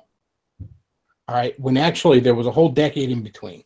A decade, I would argue, that was an incredible golden age of creativity. We had the Ultimate line back when it. I agree with you. The Ultimate comics were brilliant. We had Jeff Jones' run on Green Lantern, which he introduced concepts into Green Lantern that became so integral into it. It's hard to imagine they weren't always there. Okay, I completely agree. Again, no kind of argument. Jeff Jones made the Justice Society fucking relevant again in the 2000s, of all things. Brought back Barry Allen and Hal Jordan in ways that did not piss on the things that were while those guys were gone. He could have easily killed off Wally West and Kyle Rayner and said, fuck them, to hell with them. No, he kept them as integral part of the mythos. Okay. And that's just what was going on at DC. Over at Marvel Comics, we had the Ultimate line, which right up until Ultimatum was pretty damn good. And in fact, the first few years of the Ultimate Comics are some of the best comics ever fucking made. Ultimate X-Men is the only X-Men book I ever 100% agree. Oh no, the Ultimates Avengers. I call it Ultimate Avengers. Ultimate is amazing. Brilliant. Spider-Man. Brilliant. Ultimate Spider-Man was so good at first. Literally, I remember I read the issues and then I got the trade because it was just that good. I wanted to keep rereading them. Loaned the trade to a buddy of mine, who had loaned it to a friend, who had loaned it to a friend, who had loaned it to a friend. A few weeks later, some fucking cheerleader girl, I was in high school at the time, some cheerleader girl I had never fucking spoken to, so was I.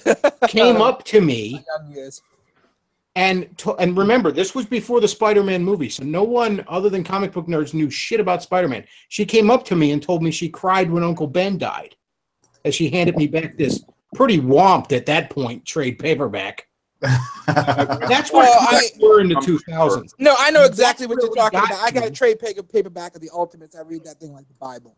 Yeah, so that's where comics were in the 2000s. Okay, yeah, they were.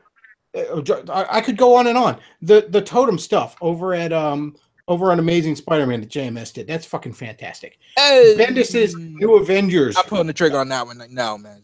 No, Bendis's New Avengers stuff brought the Avengers back to the center of the Marvel Universe where they belong. Fucking fantastic stuff. Civil War was pretty damn good, although I didn't particularly care for the aftermath of it. That is when stuff started to slide down a little bit. The Sinestro Corps War. It was like the Sinestro Corps War and the emotional spectrum and introducing stuff like that was brilliant. But I think that some of the stuff that came after that, I was like, ooh. I think that Jeff Jones' run on Green Lantern wasn't particularly very good after Blackest Night because it's clear he was out of ideas. That's what I mean. After Blackest Night, like, he was just sort of spinning his wheels. It wasn't bad, but it wasn't what it was. That's the Sinestro Corps War trade paperback. Oh my God, that one right there. Holy shit, that thing is the Bible. That said, though, the 2000s, they are a fantastic decade for comics. Yes, basically the entire 10 years worth of Avengers is good shit. Yes, Avengers starting in '98 with Kurt Busiek and George Perez's run, that was some really fucking fantastic stuff. And also we got the Justice League Avengers crossover, which is in my opinion, bar none, the absolute high watermark of Marvel versus DC crossovers. I've never read that one, so I can't. Absolutely amazing. It's basically been the last one, and frankly, if any of them were going to be the last one, that's the one. The 2000s were amazing. So this idea that we got rid of Rob Liefeld and everything went to shit. Now, we got rid of Rob Liefeld, and we really didn't. Also, I'm going to fight you on that point, but for the sake of argument, yeah, we got rid of the Rob Liefelds and the Image guys and that sort of stuff. And we got rid of those guys, and we had a fucking golden age for about 10 years. Now, yeah. On the plus side, none of us need to go see Transformers 5 Darkest Night anymore. Hang on. Give me a second. Does anyone care? Is that movie out? Oh, by the way, that movie is absolutely brilliant, but I'm a huge fan of Michael Bay, so whatever. I almost fell asleep at the last Transformers movie. Why would this one be any better? Because Michael Bay makes brilliant films, and his movies are incredibly well done. And I understand that not everyone enjoys them, and I'm not trying to convert you to Bayism or something like that. I'm just, I'm just telling you, like, I'm being real with you. Michael Bay is a brilliant director. All right. Well, hang on. All right. So I haven't seen. I mean, I'm looking forward to 12 Hours someday, but I'm not. I don't get the Transformers movies. He doesn't really do them well. Them Bad Boy movies is great. That's ridiculous. That's ridiculously fun. I like the first Transformers movies. James, now look, the 90s were the 90s were a rough decade for comics. Now they're not nearly as bad as everyone says. There's a ton of stuff from the 90s that's damn good. The Spider-Man stuff right after the Clone Saga, when Norman Osborn returned, is some damn good stuff right up until the relaunch. The first 12 issues of Thunderbolts, some of the best superhero stuff you can read. Oh, I love Thunderbolts. George Perez and Kurt Busiek, brought Avengers back to the forefront in an amazing way. Can I just kind of talk about the 2000s though for a moment? Now I'm going to shut up and just. Okay, real quick. But what I was going to say was that, like, okay. Now, I don't disagree with the word that you said about the 2000s. It was this kind of golden age. Now, here's my thing, though. Here's my thing, and here's my question for you. What was new that was created in the 2000s? In the 2000s? Okay, well, first of all, outside of Marvel and DC. Not new ideas that were introduced to old concepts. What were new characters, new concepts that were introduced that were completely original and new? Outside of Marvel and DC, we have The Walking Dead. We have Invincible. No, I'm talking about in Marvel and Godland. DC, because indie comics and stuff don't count because they can be good or bad, and it doesn't have any effect on the industry. I'm talking about, you know what I mean? I'm talking about the industry. In Marvel and DC, what was coming out that was completely new and original? Well, look, there's almost been nothing new and original at Marvel and DC since probably the fucking 70s. All right, that's not true. That's not true. And now, no, because you pointed to Cable earlier. Cable's just an X-Men character. That's like me saying, well, there was the Red Lanterns in Green Lantern. But it's you had an Cable, expansion of an existing franchise. You had Cable, you had Gambit, you had. But that's Deadpool, an expansion of an existing franchise, just like the Red Lanterns. No, these were new and original characters. They're X-Men characters, just like the Red Lanterns or Green Lantern characters. They're an expansion of an existing franchise. If you're looking for a whole new franchise, no, you're not going to find any. Then we can hop over the Image and we can see Stormwatch. We can see. Yeah, but Stormwatch sucked a dick. Right? Image didn't produce anything of quality until the 2000s. Yes, they did, but okay, fine. It's like Spawn. I'll give Spawn a C+, and Witchblade. All right, I'll give Witchblade and I'll give the Top Cow stuff and the Darkness and frankly, Stormwatch and Youngblood and Brigade and Wetworks and Cyberforce, and these things introduced concepts that were absolutely brilliant. Concepts that have now flowed over into other comic books. They started out there were things that started out in Youngblood that have since evolved into a genre onto themselves. And the only way I can make that perfectly clear is to say this. I'm describing something right now, and I want you to tell me what I'm describing, okay? A team of young superheroes who are also celebrities that don't really get along with each other, but because most of them are sleeping with each other's girlfriends, and they hang out together on this giant flying spacecraft, and they watch over the Earth that hates them, but also loves them because they're popular celebrities. Now, is that the Authority? Well, up until the spacecraft, or is that Youngblood? Up until the spacecraft, you were describing Vertigo's Doom Patrol series from the 80s. No, No, I wasn't, because they weren't celebrities that were loved. Doom Patrol, again, up until the spacecraft, you were describing Doom Patrol series, Vertigo from the 80s. Okay. All right. But it didn't take off the way that Youngblood did. And Youngblood took off for 3 years and then was a joke. And then it evolved into the Authority, and then it evolved into Ultimates, and then it evolved into the modern version of the X-Men, and then it evolved into almost every modern comic book superhero team. It's like that. In fact, they made a parody of it. Also, wait a second. The entirety of what you described was the satellite era of the Justice League. Where they were reality TV stars. Basically, they were celebrities. In the late 70s and early 80s, the Justice League were treated as celebrities.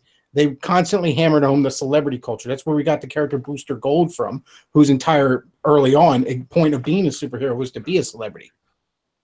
None of this was stuff that was new. No, it was okay. All right, fine. Blood. Maybe it wasn't new. Maybe it wasn't perfect, but that was where it started and evolved into its own genre. No, again, it started earlier, and you're going to point to it evolved into better stuff later. Earlier, but it didn't start. It didn't do anything. It just was created, then disappeared. Then it was created, I guess, and then disappeared, and then it evolved, and then it became the Authority, and then it became every single comic produced by Indie Comics. Okay, so we're able to establish that Youngblood A was not the first one to have the idea, and B wasn't the one that perfected it. So what are we celebrating Youngblood for? We're celebrating Youngblood because I'm sorry, but the reality is that all the stuff that you love about the Ultimates was already written into a comic book, and you could talk about Doom Patrol and the Satellite Era and stuff, and I know about the Satellite Era, I know what you're talking about, trust me, and you could talk about Doom Patrol, you could talk about the Satellite Era, the JLA, but the reality is that when they were making the Ultimates, they were basically making Youngblood, but upgraded and given like Frank Miller writing. Yeah, I'm really not seeing that.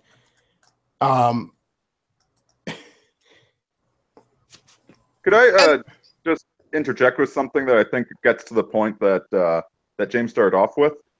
George Carlin has this great bit where he says he got onto a flight one time and they announced, oh, well, we are going to be experimenting with Wi-Fi, the first flight ever to have Wi-Fi. Then 5 minutes later, we're sorry, the Wi-Fi isn't working. And there's this teenager sitting next to him, and he goes, "It's fucking bullshit, man." I think, and Carlin's point is how bloody entitled we are. I think his point was that, say what you will about Liefeld, he made some frickin' comic books for you to read. He stopped shitting on the guy.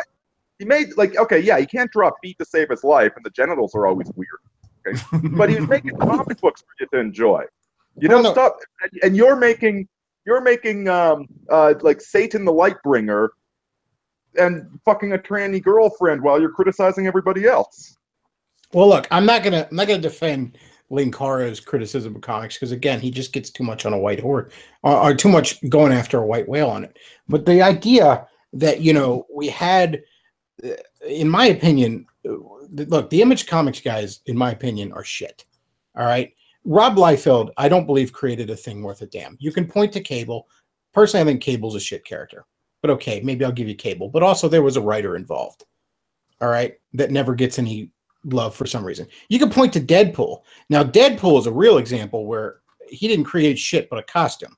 Because everything people like about Deadpool came about from writers like Jeff Loeb. Okay, but can I also interject one thing here? And this is kind of like my argument, though. Okay, when people talk about how much, okay, when people talk about how much they hate the Image Comics and stuff like that, and they talk about how terrible the Image Comics was, how terrible 90s comics was, no one is making. Your arguments might be far more accurate than I'm perfectly aware of and stuff. I don't really know how to perfectly criticize them, but no one is saying what you're saying. No one is saying that. When people make fun of these artists, when people make fun of these characters, when people make fun of Image Comics, when people make fun of the 90s, all they talk about is, oh, look at that. There's a shoulder pad on this character. Oh, look at that. The feet aren't drawn on panel here. To which I actually got into a huge argument with someone on a blog once about this because they made like a 6-day long diatribe on their blog about how oh, look at this, there's a foot that's off panel here and stuff like that. It's like, what are you, a foot fetishist? It's like, is that all you can think about? Oh my God, he drew a pouch on his character's belt. Well, look, yeah, I know he needs a place to keep stuff on his belt. What's your fucking point? All right. Look, we had this conversation before, and as I said to you before, what you think is cool is obviously going to be subjective. My point with Rob Liefeld is I believe his art is distorted to a point that reaches an uncanny valley. And I give you several reasons why he just doesn't have a handle on anatomy. Now, again, we could sit here and argue all day on what you think is cool, and that's subjective. But a lot of people think his art takes them straight to the uncanny valley. And I listed numerous reasons why, even if those people can't articulate it besides giggling about pouches. There's reasons why they, sometimes people don't quite understand why they don't like something, so they just constantly focus like a laser on some obvious flaws that they would ignore in other things. That's what's going on with Rob Liefeld. Again, Rob Liefeld's art is distorted to a point that takes a lot of people to an uncanny valley. They don't quite understand that, so they're like, haha, Cable has a bunch of pouches on his costume. And yeah, most of them do kind of look ridiculous, but a lot of other characters had that they wouldn't harp on. Well, I think what James is getting at, though, is the internet hate machine. Well, yes, I'll agree with him on the internet. There comes a point when you are crucifying a man. There comes a point where I have literally seen people say things so derogatory about the image, not just him, but about Jim Lee. Say things about Todd McFarlane. Oh my God, the things I've heard people say about Todd McFarlane have been so, like, you are crucified. Like, not you, Bechtloff. You're trust me, you're a lot saner and a lot more normal than 90% of the people that I hear criticizing this. And that's why I like to come here, because the fucking adults are in the room. But I get what you're saying on that, and a lot of people will. And look, that's just the nature of the internet, but for better or worse. The anonymity does that. You're hiding behind a keyboard. People get more bold. The reason people harp on the image guys, again, they don't really understand why, so they harp on the more obvious things. Look, Jim Lee is a talented artist. I will give him that all night and day. He is an amazing penciler. In my opinion, he is absolute shit at everything else. Writing, character designs, all that. But he is an amazing penciler. I will give him that all night and day. Absolutely. When he draws what the writer tells him, like a good little pencil monkey, it is absolutely gorgeous. Some of them, however, got in the positions they are because they acted with incredible lack of professionalism, to an extent we didn't see up until here recently with the SJWs involved in the industry. Look, the nicest one of the bunch is probably Eric Larson, and he burned a ton of bridges somehow. I don't know how it happened, but he did. He burned a ton of bridges with the old guard. Rob Liefeld is known for being nearly impossible to work with. Is he known for that? But that's my point. Yes, is he known for that? Or are all these people just upset because I'm going to defend that? Hang on. That's my show. Okay. I'm going to defend that to the point where his biggest dick sucker in the entire industry is Robert Kirkman. Robert Kirkman always went to bat for Rob Liefeld. Always fought to defend it. Rob Liefeld like an internet white knight defends a thought. All right. And when those two got a chance to work together, they lasted 3 fucking issues. And Robert Kirkman said, done, and threw up his hands. That is the kind of professional, quote unquote, that Rob Liefeld is. He is by all accounts, an incredible pain in the ass to work with. Now, again, there are other people who are incredible pain. Alex Ross. Alex Ross is a shithead, something fierce. But you know what? I know he is. Holy shit, is his stuff beautiful. Alex Ross can afford to be the shithead he is. Rob Liefeld can't. And the last point I'm going to fight you on is the idea that we have successfully chased away Rob Liefeld and Jim Lee. Those motherfuckers are herpes. They will never be wedged out of the fucking industry, much to my chagrin, okay? To the point where, for reasons I can't begin to comprehend, back in 2011, DC, when in my opinion, they had never been better in the entirety of my lifetime, decided to get a boost of sales, let's reboot our universe and give Rob Liefeld and Jim Lee creative control over our directions. Rob Liefeld and Jim Lee were allowed back in Marvel in the 90s to take two of Marvel's flagship properties, the Avengers and the Fantastic Four, and do whatever the hell they wanted with them for a year. After a mere 4 or 5 years earlier, they had pretty succinctly burned bridges there. All right. I wouldn't be surprised to hear that Rob Liefeld took a dump on Jim Broverin's desk. Right. And boom, they were given the two top of the line franchises. Now, granted, the entire industry, and Marvel in particular, were in some rough patches and they were desperate. But nonetheless, no matter how many bridges that man burns, somehow he just pops right back up. He's like fucking Jason. You can't keep him in the grave.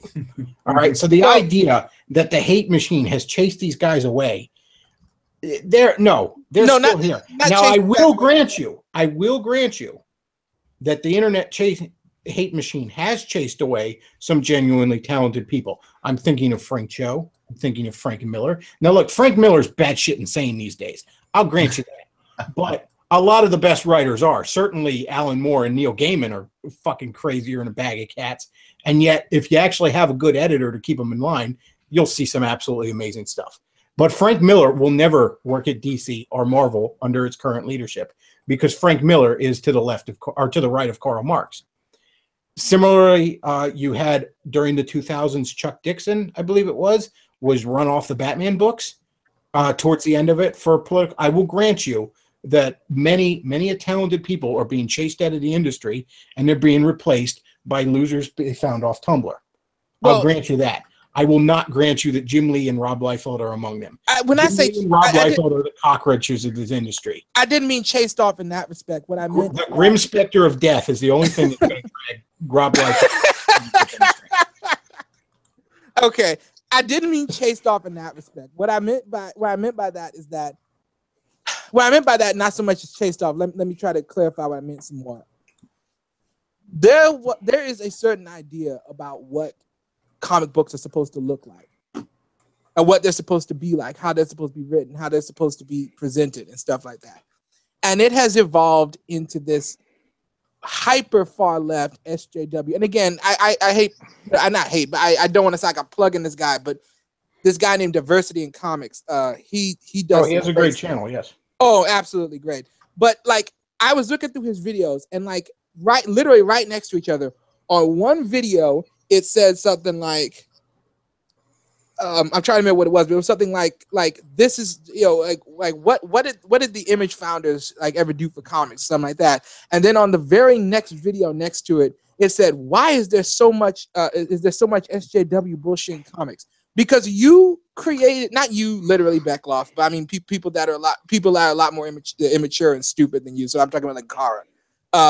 They created a world where if you dared to draw cleavage on a woman, you were trying to over sexualize them. If you drew muscles on a guy, then all of a sudden you're being unrealistic.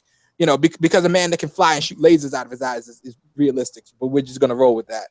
If you had the nerve, oh my God, if you had the gall to draw anything resembling a pouch on a character, your whole family was just lined up and executed.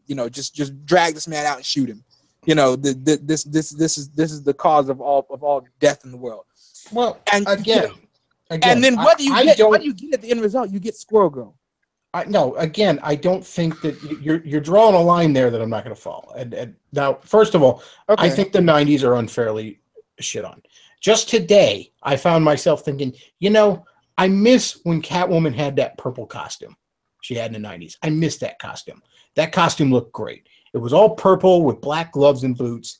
Purple is a dark enough color to where it's somewhat believable that this person can be stealthy while also being a bright enough color to be interesting in a largely visual medium.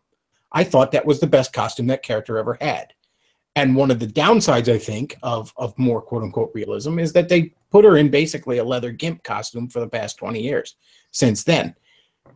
And again, Thunderbolts, Avengers Volume 3, that kind of thing, absolutely love it. Spider-Man starting right after the Clone Saga, absolutely love it. you know, I've rambled on here about how Demo Goblin is one of my favorite Spider-Man characters. Carnage is one of my Spider-Man. Oh, Demo Goblin, my God, I haven't thought of that character in years. Oh my God. Those are great characters. Just gave me a flashback. That takes the franchise of Spider-Man in directions he doesn't generally go, and I love them. All right. I don't have any love for the early Image shit, and I don't have any love for the creators by and large. Because, first of all, on a personal level, Todd McFarlane ran off to start his own company with Blackjack and Hookers because he was upset of the fact that Marvel wasn't going to let him own Venom. Yes. When, you know what Todd McFarlane did when he quote unquote created Venom? He took a pre-existing costume and he added teeth. I'm not criticizing any of that. And not saying that you have to love these people. Again, I'm not frankly saying that they're good people. What I'm saying is that, you know what, maybe these are the worst people in the world. Maybe no, hang on. The idea that you go from point A to point B here, we either have to be Youngblood number one or we have to be Squirrel Girl. No, there's a whole lot in the middle. In fact, as I said earlier, there was a whole decade in the middle that was fucking fantastic. But the art hadn't changed. It was still like sexy girls and big muscles and guns and stuff like that. Yes, but it was better done. Okay, yes, fine. But my point is that when you drive all of that out of no, I don't like the idea of driving away from sexy girls and all that kind of shit. You know, I like back in the 90s when fucking, you know, Emma Frost joined the X-Men and she's running around like a fucking dominatrix all the time. I like that shit. That's cool. I like superhero comics like that. I like how fucking Scarlet Witch dressed like a fucking gypsy prostitute throughout George Perez's run. Because George Perez liked to draw pretty girls. Oh, like the costume she had on Iron Man cartoon. Yeah, I can't remember that. You know, I like that shit. And again, you had that. I like that picture also. I know you put that up there to try to criticize me, but I actually think that's some kind of a sexy picture. I have a poster of that. Now, again, we're going in circles, and I do want to get to another caller. Okay. All right, so I'm just going to leave it at this. Like, look, yeah, I kind of get where you're going with this, that there's too much of a backlash to the big muscles and big boobs of the 90s. And I agree with you in that regard. I'm not going to sit here and defend the early Image shit because at the end of the day, those are big muscles and big boobs done poorly. Fair enough. That's my biggest problem with the that's an comics. opinion. I ain't going. It isn't the type of stories they were trying to tell; it's the way in which they told them. You know. Okay, and my last argument is this: is that there really is a point A and a point B here, and the 2000s were a fantastic decade. And you're not gonna hear me say anything else. Like I read the those old Ultimate comics, but prior to Ultimatum, fuck Ultimatum. But I read those Ultimate comics like they're the Bible. Okay, so you're not gonna hear me criticize any of that. Okay, my argument is that what is the genuine difference between that and between like the Image stuff like Brigade and Wetworks and Stormwatch, other than it's a slightly different style of art. It's still like hot girls, big boobs, big guns, pouches, muscles, and they shooting at each other. Again, in the 2000s, that's not all it was. In the 2000s, yes, we had the 2000s is one of the most, pardon the overused leftist phrase, diverse eras in comics ever. It's almost hard to pin it down like it is in other eras of comics because you had the Ultimate books, you had George Perez's run, or you had Kurt Busiek's run on Avengers, immediately followed by Brian Bendis' run on Avengers. Two very, very different takes on Avengers that were both really, really good. You had superhero comics being exactly what superhero comics should be, and that's everything. Yeah, that's the beauty of the superhero genre. Is you can tell a story of the Punisher shooting a mugger in the face, or you can tell a story of Silver Surfer battling space gods on the other end of the galaxy. Yes, and I agree completely. Fit. That is the glory of the superhero genre. Yes, and that's exactly what was done in the 2000s. And in the 2000s, Marvel managed to be experimental without being all SJW horseshit. Remember, that's the decade that gave us the Max line.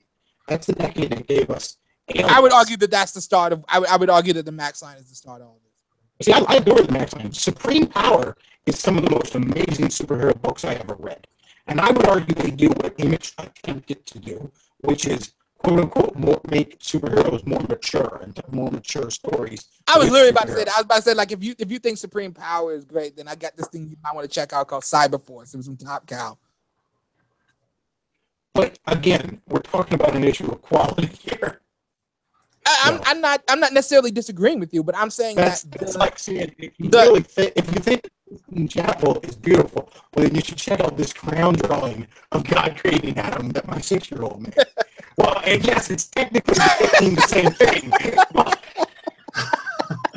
Okay, I'm not disagreeing with you necessarily. What I'm saying is that the level of backlash and the level of what I can only describe as like people trying to sound cool, and not just on the internet, by the way. Like, you could pick up like some of the magazines that came out in the 2000s and stuff, and the way that these people were trying to sound cool and trying to sound interesting and stuff like that. Like, I like, you know, like I said, like they mentioned the pouch thing and the shoulder pad thing. It's like, okay, so he's wearing armor and he has a place where he can keep his bullets. Your argument is, oh, he didn't draw feet on panels in one comic 20 years ago. Your argument is, and then they took that and they built upon it so strongly. They built upon it so much that the only thing that you're allowed to put into comics now is Riri Williams. Well, again, I would argue that what was going on there, and this is where I'm going to leave it because I'm going to bring in a next. Oh, right. All right. So what was going on there was you had issues of real quality, and you had issues with these creators stepping on everyone's toes to the point where all the things that other creators and other books can get away with, they can't anymore because they've used up the goodwill. I can see that argument being made. And like I said, the idea that, yes, there's too much of a backlash against the 90s stuff, but at the same time, the 90s was a decade where we constantly had to be more extreme to a rather obnoxious level, even at Marvel. And I mean, look, I love Demo Goblin, but I mean, only in the 90s could the terrible saga of Demo Goblin have happened, where first of all, we create a character because we want a more extreme version of the Hobgoblin, who was already a more extreme version of the Green Goblin. And then because every other issue has to either be a fucking death or some sort of event we can market as a collector's item, we kill them off in a year. That was God forbid I keep this conversation going. But, speaking as, a guy that's written a science fiction novel, which has been derided as a fan fiction of Fallout, which was a fan fiction of Wasteland, which was a fan fiction of The Road Warrior. When you start really shitting on creators all the time, what do you wind up with? You wind up with the perfectly safe, inoffensive, either it's Transformers, or it's going to be the SJW safe world. Like if you shit on everything, you get the Mummy. Yes, thank you, thank you. You perfectly coalesced my thoughts, and I wish that I had been able to word it. Well, I'm not going to argue with that point. I'm not going to argue with the idea that the internet hate machine, by its nature, has negatively affected art. Now, in some ways, it's positively affected it too, but mostly it's a negative. And a lot of it boils down to, like the saying, those who can do, those who can't teach, or they critique. And quite frankly, this is what really stands out about this whole Fedora Man, is that his comic book is plot-wise the most derivative piece of garbage. It objectifies women. Yes, thank you. It's the art is terrible. I mean, listen, I can forgive the bad art. XKCD, even though the author's he's a little bit soy, it's still a funny webcomic that's kind of interesting, and it has terrible art. The thing is that this man is a massive, massive, massive hypocrite. Yes, he gives what his fans want, but he shits on people that create, okay, they're flawed people, but at least they're creating something. Even Liefeld, okay, he's a complete cunt. I agree with you, Bechtloff. But he was making comic books for people to enjoy, whereas this freak was writing tranny incest porn with dead green Muppets.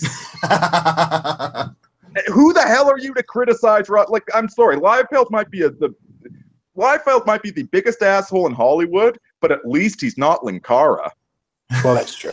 Yeah, and I'm about to leave now, and I'm sorry for taking up all the time screaming about the 90s. But like the last thing I have to say, and I completely agree with you. Thank you very much, sir, for being able to coalesce my argument in a way that didn't sound as retarded and in bad English as mine. But because all I like, as I told someone once before, all I know is English, bad English, and Ebonics. So y'all gonna have to bear with me here. But you only speak Black English. That's what the CIA would call it. But the other thing I would say is that, like, here we are now, we're 20 years on. We've gotten rid of all the people that burned their bridges. We've gotten rid of all we've gotten rid of all the risque art. We've gotten rid of we found people that could draw women to Linkara's satisfaction. And dear God, do they ever put feet on panel? Well, and the best thing that they could come up with was Faith, an overweight telekinetic who gets hit on by men all the time. And what's the? So you won, you won, guys. The dramatic irony that these people that made their name by shitting on other people are being like the final boss of the internet is Mr. Medicare, okay? And the final boss of the internet has appeared and shit on the people that were shitting on other people using their own technique with more creativity on his own part and less vitriol, and he is pushing their shit in. All right, I'm gonna let you go, Black. The last James. assassin is always the man you see in the mirror.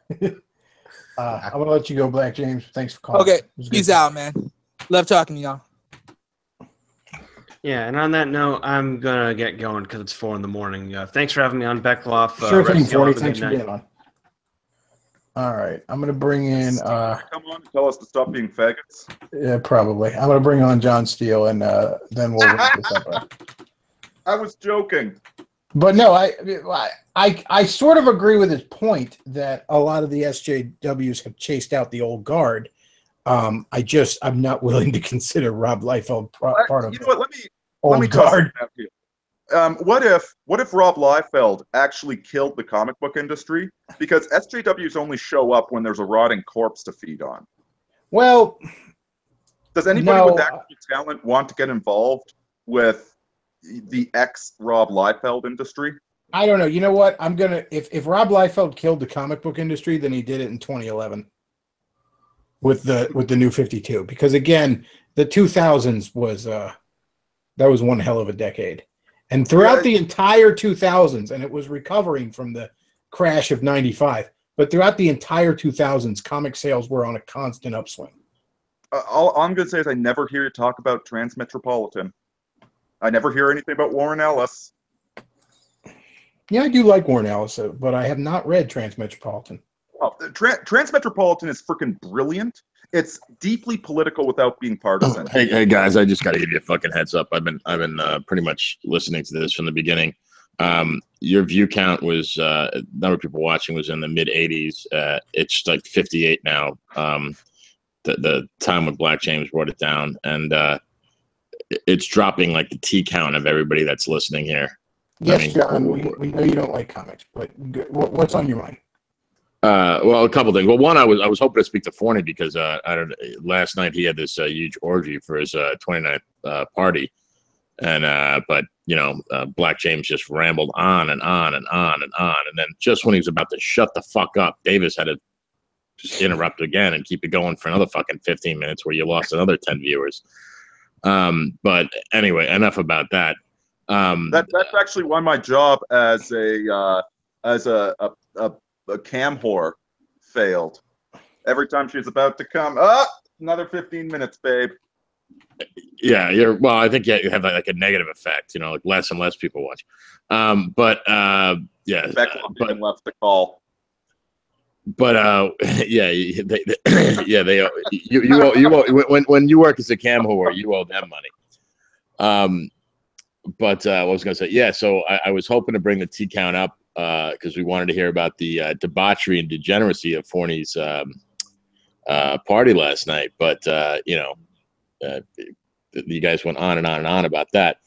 But so now that I have to switch gears, we can talk about why we should kill all the Catholics. What fucking purposes people serve anyway? I mean, half of their power structure are fucking little boys in the ass. I mean, what fucking good are they? I mean, shouldn't we just get rid of them? I mean, it's kind of like the what was that guy's name? The guy that covered up for the Sandusky guy in your neck of the woods there, Bechtloff? Yes, it is a lot like that. Yeah, like what was his name? Joe Paterno? Was that Joe his name? Paterno? Yes, who this area still considers he was a hero because. So I mean, as far as I'm concerned, if you're allowing people to run a funny shaped ball around, so that makes if you're allowing Catholics to live and breathe the same air as you, you're no better than Joe Paterno. You need to hunt these people down like rabid dogs. If that started happening, I'd be happy that all the liberal Catholics were getting dealt with. Well, I would say forget the liberal ones, leave them, because they're the ones that are just going to, switch colors and become Muslims anyway. You want to stick with you want to just go out to the diehards, double tap back of the head. If you go to the SSPX churches, that's expert level. Yeah, so start with the hardcore people, double tap in the back of the head, every single one of them. World would be a better place. So we want to bring that message home. So what few listeners you have left, that's the important message you want to get out there to them. Other than that, I know you don't have a sponsor this week, but just because of the nature of the show, I invite everybody to go to T-Nation. So that's where you can learn how to get your testosterone replacement therapy there, and bring up those T levels. Yes, John. We know you don't like comics. So did you have a point? Well, it's not. I do like comics. Actually, I mean, I did. I've spoken to you about comics. I mean, the Daredevil, and I love the '80s comics and the stuff like that. It's just the amount of energy that is devoted to it is actually making me nervous, and I'm worried about the white race because I'm thinking that all these single white men who are unmarried, don't have children, are spending this amount of time talking about comic books. It's frightening. It's scary. I think it's a dangerous thing, and I think it's something that needs to be addressed. Well, and I'll be frank, as a science fiction writer, I tend to agree with you that, good God,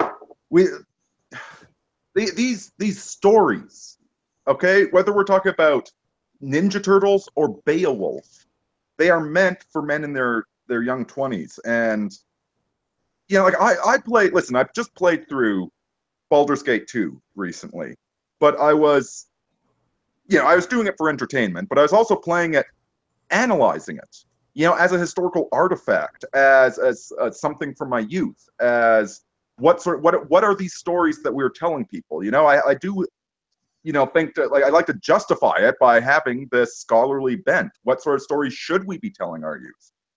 Whereas there are, and I'm not attacking anybody in this call, obviously, but there's a lot of people, that are, mid-30s, mid-40s, and they're dressing in fucking cosplay to go see the latest shitty iteration of either Star Wars or Star Trek, for crying out loud. Two franchises that haven't produced anything. As far as I'm concerned, I mean, and the future of the Occident, of Western civilization, is more endangered by people spending time talking about fucking superheroes and which guy can pencil better than the other guy. I mean, that's all fun to talk about when you're fucking 12. But I mean, you reach a certain age where you're like, what the fuck are you talking about? I mean, all right, I've had enough. I'm tired of this shit. I get this from Steel a lot, and it grades on me. I'm tired of this. I am so sick of this. This is not inherently a political show, and it's never been inherently a political show. I like to talk about politics. I really do. But you know what? Politics half the time ends up being nothing more than fucking sports ball. All right? It's just, my team. And after a while, it gets fucking old. The nature of this show is that I like to talk about whatever the fuck has caught my interest. And if you don't like what the hell I'm talking about this week, that's fine. Listen to another show. I'm tired of the segment of people in the fucking right that want to tell me, oh no, you're having fun, and that's fucking wrong. First of all, there isn't shit else to do right now. All right? We're not at a stage of violence in this country, and thank God. And you know what? We got Trump elected. You know, we're at a bit of a lull until the next fucking. There wasn't really any political news other than fucking Trump fighting with Scarface, and that's it. So I felt like talking about comic books, and I'm so sick of this shit from people on the right. Oh, and I get this all the time. It's not just Steele, but Steele's one of the ones. Oh, your T count's dropping and all this shit. I don't have time for the paper alpha bullshit anymore. I am so fucking tired of it. It's exhausting. It is fucking exhausting to hold this shit up. It's why I got tired of the manosphere. It's why I got tired of the alt-right. Okay? The paper alpha bullshit, I don't have time for it anymore. All right? I like fucking talking about comic books. And I talk about comic books on here. If you don't like it, listen to another fucking show. That's what it boils down to. And you're not going to come on here and run your fucking mouth. I let him go on for as long as he did because I like the guy. I really do. But you're not going to come on here and run your fucking mouth about that. Like, oh, it's fine when you're 12. What the fuck are you doing for the white race, John? You ain't got no fucking kids. Don't run your mouth and be like you're a fucking family man. You fuck whores. That's what the fuck you do. I only mentioned, oh, I fuck bitches. Good for you. And what did that do for the white race? Oh, what about the white race? And you know what? Just fucking fuck the hell with the white race. All right? The white race is either going to get its shit together or it's not. And I don't have the emotional energy to fucking care about it anymore. All right? Not when, you know, the people that are quote unquote fighting for the white race end up goddamn closet fucking homos who are fighting for, you know, nigger-free bathhouses. I don't have fucking time for this anymore. I don't have the energy for it anymore. So again, the nature of this show is I'm going to come on here and talk about what the fuck I feel like talking about. You want to come on here and chat with me, fine. You want to come on here and bitch about the thing I'm talking about, go fucking run your own show.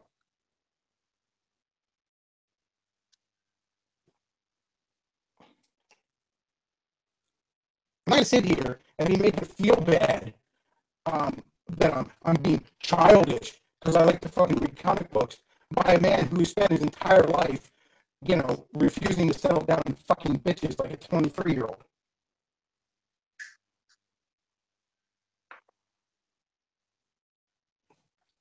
All right. So now that we have this nice fucking, you know, daddy hit, mommy and entertainment awkward moment, I think we're going to wrap this up for tonight. Well, it's filling me with the same warm feelings I get whenever I have Christmas dinner, I got to say. But hey, I'm not disagreeing with you, man. I let Steele get away with a lot of bullshit on here, and tonight was not the night. John, I knew you were listening. You know, next time you want to come on here and you want to fucking respect the host of this show, you feel fucking free. Until then, you're not coming on here again. You're not coming on my show and disrespecting me. I've put up with way too much of it over the probably years now, I guess, because I like you. But you officially tonight crossed the line. Until such time as I get an apology, John Steele will not be coming on this program anymore. With that, we're going to wrap this up tonight, folks.